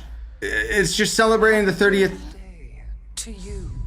No. To celebrate early, a special message from Takeuchi-san. Bah, it's just them gonna talk about 9. マギーさんありがとうございます。カプコン竹内です。皆様のおかげでバイオハザードも30周年を迎えることができました。ありがとうございます。さて、お待たせしているバイオハザードの最新作なんですが、もう少しだけ、あと瞬きするぐらいの間だけお待ちいただければと思います。それでは、これからもバイオハザードシリーズよろしくお願いいたします。ありがとうございました。Come on. This ain't no Nintendo Direct. I need a glass of wine too. All right. Thank you, Takeuchi-san, for that very special message. Like, the thing that me and my cousin were making fun of is the last time, like, he came out and he's like, we're working on Resident Evil 9. And it was like, no shit, you're working on Resident Evil 9, dude. Like, we know. And now it's like, it's coming. It's like, We cannot wait for when the time is right to share more leading into the anniversary of Resident Evil. Okay, so next year they'll show it. It's time for the next big update for a beloved franchise. Oh, guys, Elder Scrolls. Oh, no, WWE or something. Who cares?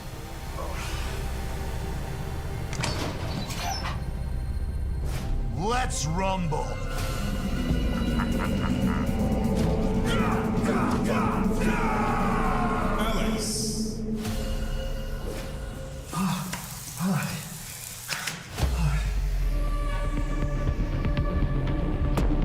What am I looking at?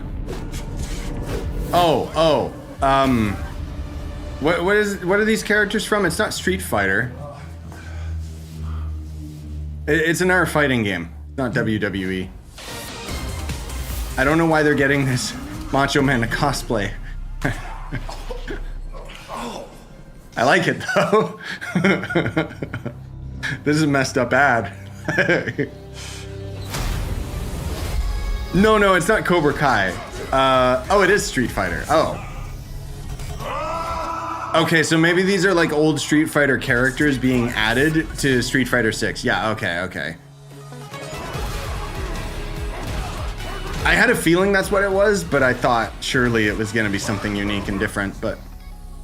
Alright, cool. Whatever. Uh-oh. I'm not taking the risk. That's licensed. Guys, Deathloop 2. Look, you get a full game dedicated to playing as the gunslinger from Trove.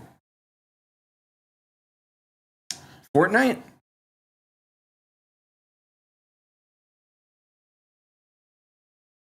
No, really? It's Fortnite, but an extraction game or something? What is this crap? Is this another generic-ass hero shooter? They're really trying to capture that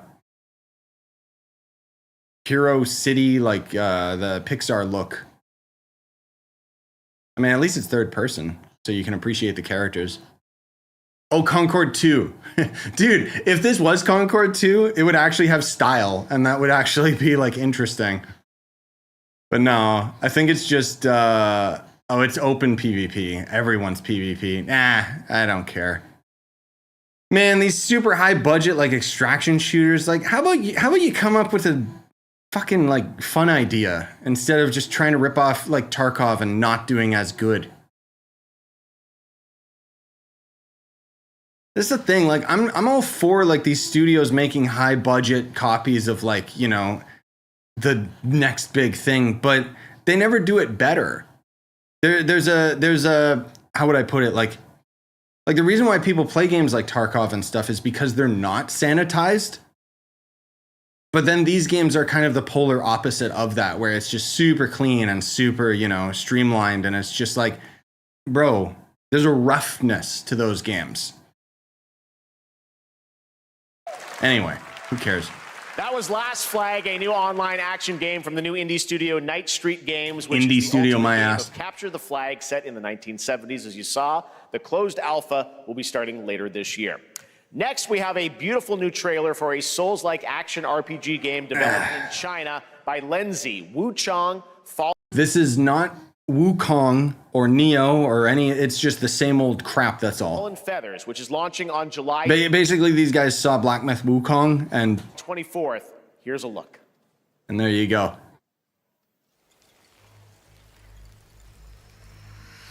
I got a quest for Chinese game devs. How about you actually make a Souls-like that's better than something FromSoft has made? Or better yet, how about you just make like a, you know, not a Souls-like. You know what? It's better than being a gacha game. Who am I kidding? Oh look, Unreal Engine again. You can't change how it ends. Yeah, basically Wukong 2. Exactly. Nah, licensed music. Black Myth is kind of considered a Souls-like. It is very Souls-like. But the issue that I have with it personally is that it's very old Souls-like. So it reminded me a lot of Dark Souls 2, Dark Souls 3, rather than being an evolution. I guess in a way I would say it's kind of like Souls meets Sekiro. But it's most definitely a Souls-like, you know, with the bosses and stuff. The bosses were kind of the highlight, but I found them to be a bit too easy to cheese. There wasn't enough strategy to like the build variety in the game because it was just, oh, build up your stats. Oh, look, guys, if you pre-order, you can get the naked skin.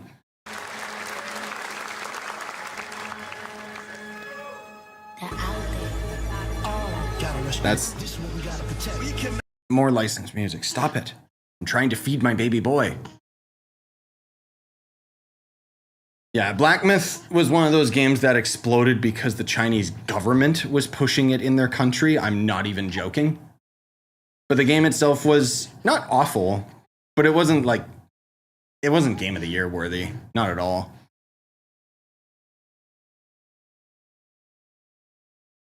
What is this crap? A Wu-Tang Clan? Wait, what? Okay. Oh, some other generic. Oh, never mind. That is the same game. It just looks drastically different. So they're basically making their own game. Cool, whatever. Ghostface Killer is calling on you to rescue his Wu brothers. Wu-Tang Rise of the Receiver is a new co-op action RPG with anime-style fighting, and it's the debut title from the 53-member Brass Lion Entertainment. Now, here's a new look at Guild Wars 2, which has new updates, including player housing, and is free to play. This weekend, to celebrate SGF, you can take advantage of double XP all weekend long. Why in the hell are they talking about Guild Wars 2? What? Calling takes me far from home, where shared struggles form fast bonds. Jesus. My greatest advantage? Adaptability. Their greatest weakness? Me. That's so weird. I couldn't get into this game. I tried. My story is yours. Am I gonna play Elden Ring or Mario Kart later? Maybe. It depends if baby lets me. I probably won't be able to play it until tonight when the wife gets back from work. Guild Wars 2 is very old, Bobby, yeah. In a realm of humans and monsters. Pokemon? Oh, Pokemon, but a gacha game. Okay, here we go. Can't wait for them to get sued by Nintendo. I'm just muting it because I don't care. A gacha Pokemon game is actually a really good idea, honestly. If you want to make money. I don't think that it's going to be a fun game. It looks like generic slop. Now recruiting closed beta testers. Who cares? Look at this fat cat. I want to squish it.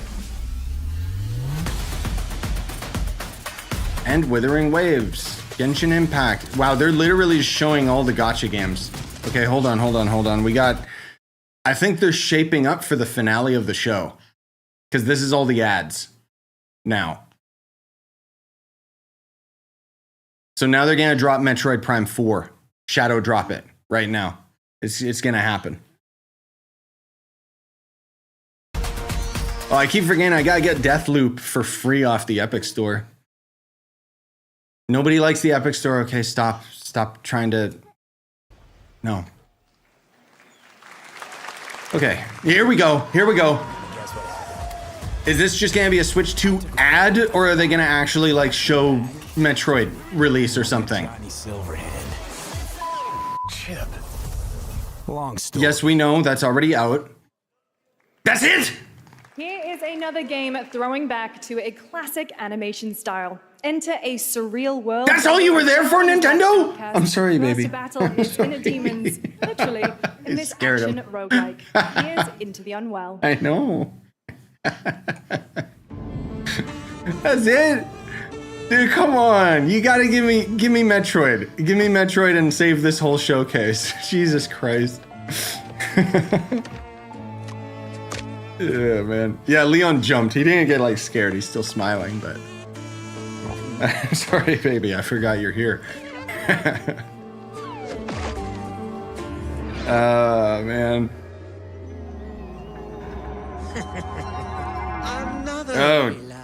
Oh, I thought that was licensed music, vocals coming in. Get well soon. Okay, so they're trying to do kind of the classic cartoon animation, but it's 3D, so I at least appreciate it for not ripping off Cuphead. Oh. Maybe it's too much for someone Okay. like you. So, cartoon Souls-like. At least it's an interesting premise. But my God, another Souls-like? Jesus Christ. You know all these devs are just trying to get into Iron Pineapple's video. Oh, it's got co-op though. Oh, hold on. Okay. I might play it. Maybe. Don't know how hyped I am for it, because it's just another one. Unwell. Sure, whatever. Splitgate 2. He's got a gun! Hey guys, I'm Ian Prue, the co-founder of 1047 Games. When we started Splitgate in our dorm room, we just wanted to make a game we could play with our friends, and 20 million of you played with us. Now, with the help from our amazing community, we've built Splitgate 2. Why? Because I grew up playing Halo, and I'm tired of playing the same Call of Duty every year, and I wish we could have Titanfall 3. Dude, he is not allowed to say that at Jeff's show. Bro. With Splitgate 2, we asked ourselves, how would we take portals to the next level? What if you could portal to entirely different worlds? So we combined the action, movement, and gunplay of arena shooters with the scale and intensity of something much bigger. Splitgate Battle Royale launches free right now, and it's fucking awesome. Okay. When he said Battle Royale, I lost all interest immediately. That's licensed music. Yeah, Splitgate's a good game. Played the first one very briefly. It's basically Halo with portals. I'm sure Splitgate 2 is great.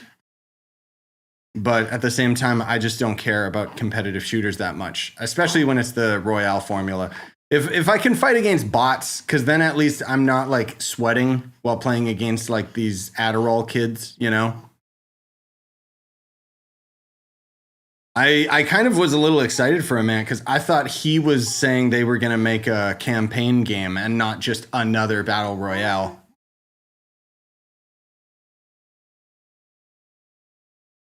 The skill ceiling for these games is insane, by the way. Like, Jesus Christ. Yeah, I know you like the colors of that game, huh? I know I do too. Cool that it launches today, though. And it's probably free to play as well, I assume. A Battle Royale Pokemon could be interesting. So here's the thing, dude.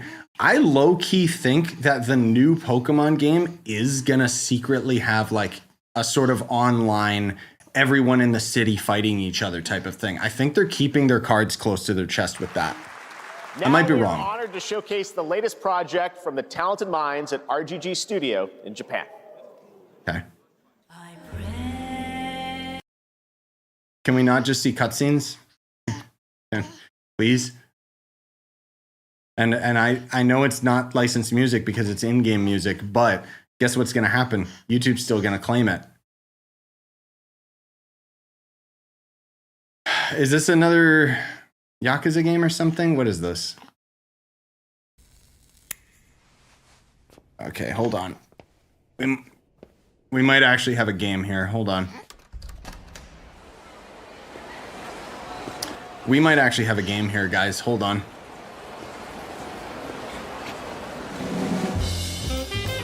I don't want to take the risk that that's licensed music. I'm sorry. Whoa. Yeah, we might actually have a game. What is it, though? What type of game is this?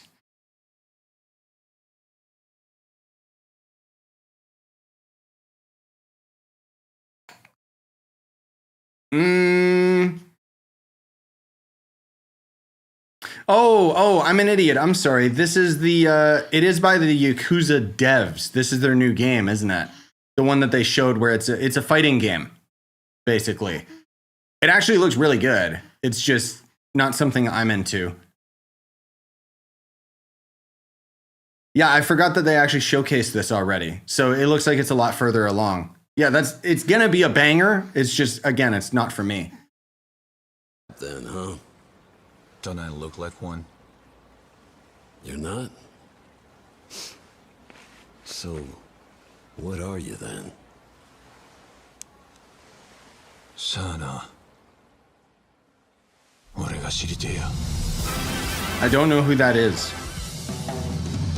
I really have no idea who that was, so I don't have any emotion to that reveal. Show me Metroid.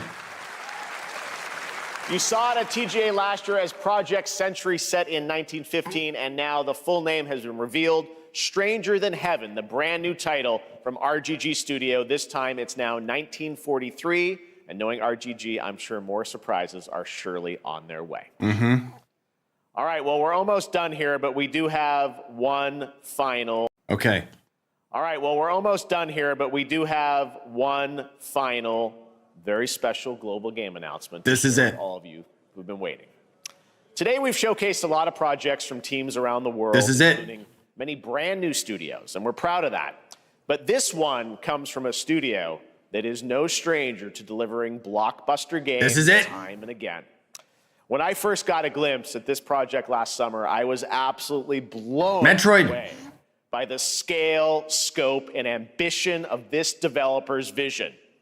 And while there are many places, really any place, this game could have been revealed, we are so deeply honored. Elder We get Scrolls? to share it with the world right here at Summer Game Fest.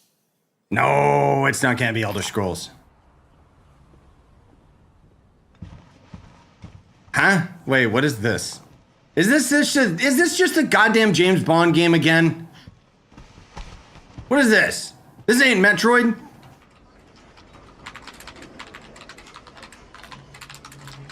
Huh? Come on, Jeff. He was about to cry. What is this? I thought it was something to get hyped about. Oh, is it? Wait a minute.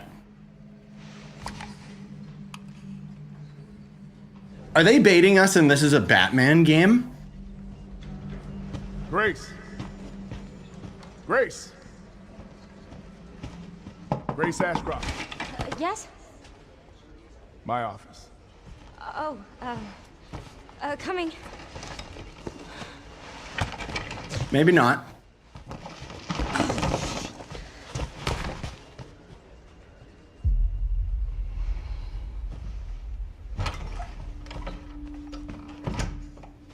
If this is about the report you asked for yesterday, it'll be ready in 3. No, 2 days, tops. Put a hold on that for now. We found another body. One that exhibits the same pathology as the others we've been investigating. Now, I need a good technical analyst on this. Okay. The reason I thought it might be Batman is I thought that was gonna be what's her name? On the crime scene. Girl Batman. I forget her name. The Renwood Hotel. Wait, is this Resident Evil 9? I know. That's where your mother was murdered. Alyssa died 8 years ago. Perhaps it's time for you to... Hold on. Grace. Because it's Ethan's daughter, right? I'm sorry, I forgot her name. Is this Resident Evil 9?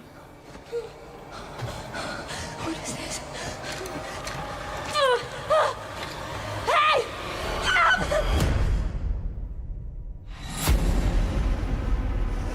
I think it is.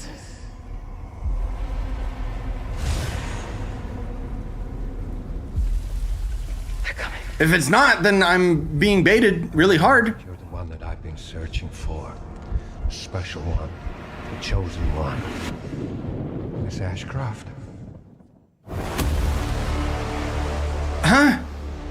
Investigating all these strange deaths, huh? We need to keep our voices down. Have you seen the same shit I've seen? Please know that you... I genuinely don't know what this is. Everyone's gone. No, it is Resident Evil 9. What?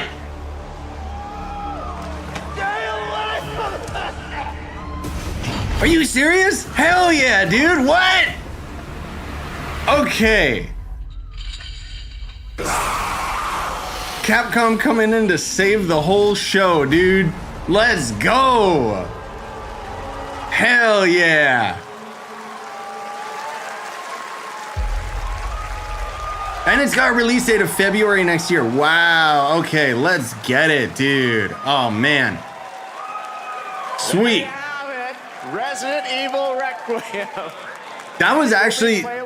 There's not many trailers that have me guessing so hard as to what it is. But as soon as they showed, like, the house, I was suspicious. And then just, yeah, hell yeah, man. That's a great way to end the show. But we didn't get Metroid Prime 4 shadow dropping, so...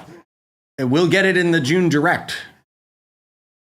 Right? And this August at Gamescom, where we'll also be hosting Opening Night Live on Tuesday, August 19th. Resident Evil Requiem marks a bold shift for the franchise, both in tone and gameplay, and today's reveal isn't just about survival horror. Expect high-stakes cinematic action too, with much more to share soon leading up to its launch on February 27th, Hell yeah, man. 2026. Amazing. Actual good show? That was amazing. Only because of that? Glad we kept it a surprise. All right, that's going to do it for our live Summer Game Fest show. Let's thank our co-host, Lucy James. And okay, that's it for the showcase. So, yeah, again, there was quite a few good things in this showcase. There was. It wasn't as lukewarm as the state of play, if I'd say. But there was a lot of boring. There was a lot of cinematics and barely any gameplay. Even the Resident Evil one is like, okay, but we've got a release date and it's less than a year away. That's insane. I will give you guys a heads up that the Summer Games Fest usually is the one that's full of ads and kind of boring. But tomorrow we've got like, I think Future Game Show and PC Game Show and Xbox Game Show. And there should be a Nintendo Direct in June as well. So all of that will be probably 10 times better than this. But at the least we got Resident Evil out of this. I gotta check my recordings and see which games were actually worth talking about, because there was quite a few bangers in there. I just didn't write any of them down. Anyway, I gotta take care of baby Leon. We will be doing a stream reaction tomorrow to the next live stream. As for today, I'm hoping that I can stream some other stuff, but it really depends on what he lets me do, because we gotta do some real life stuff as well. Anyways, thank you guys for coming out. I hope you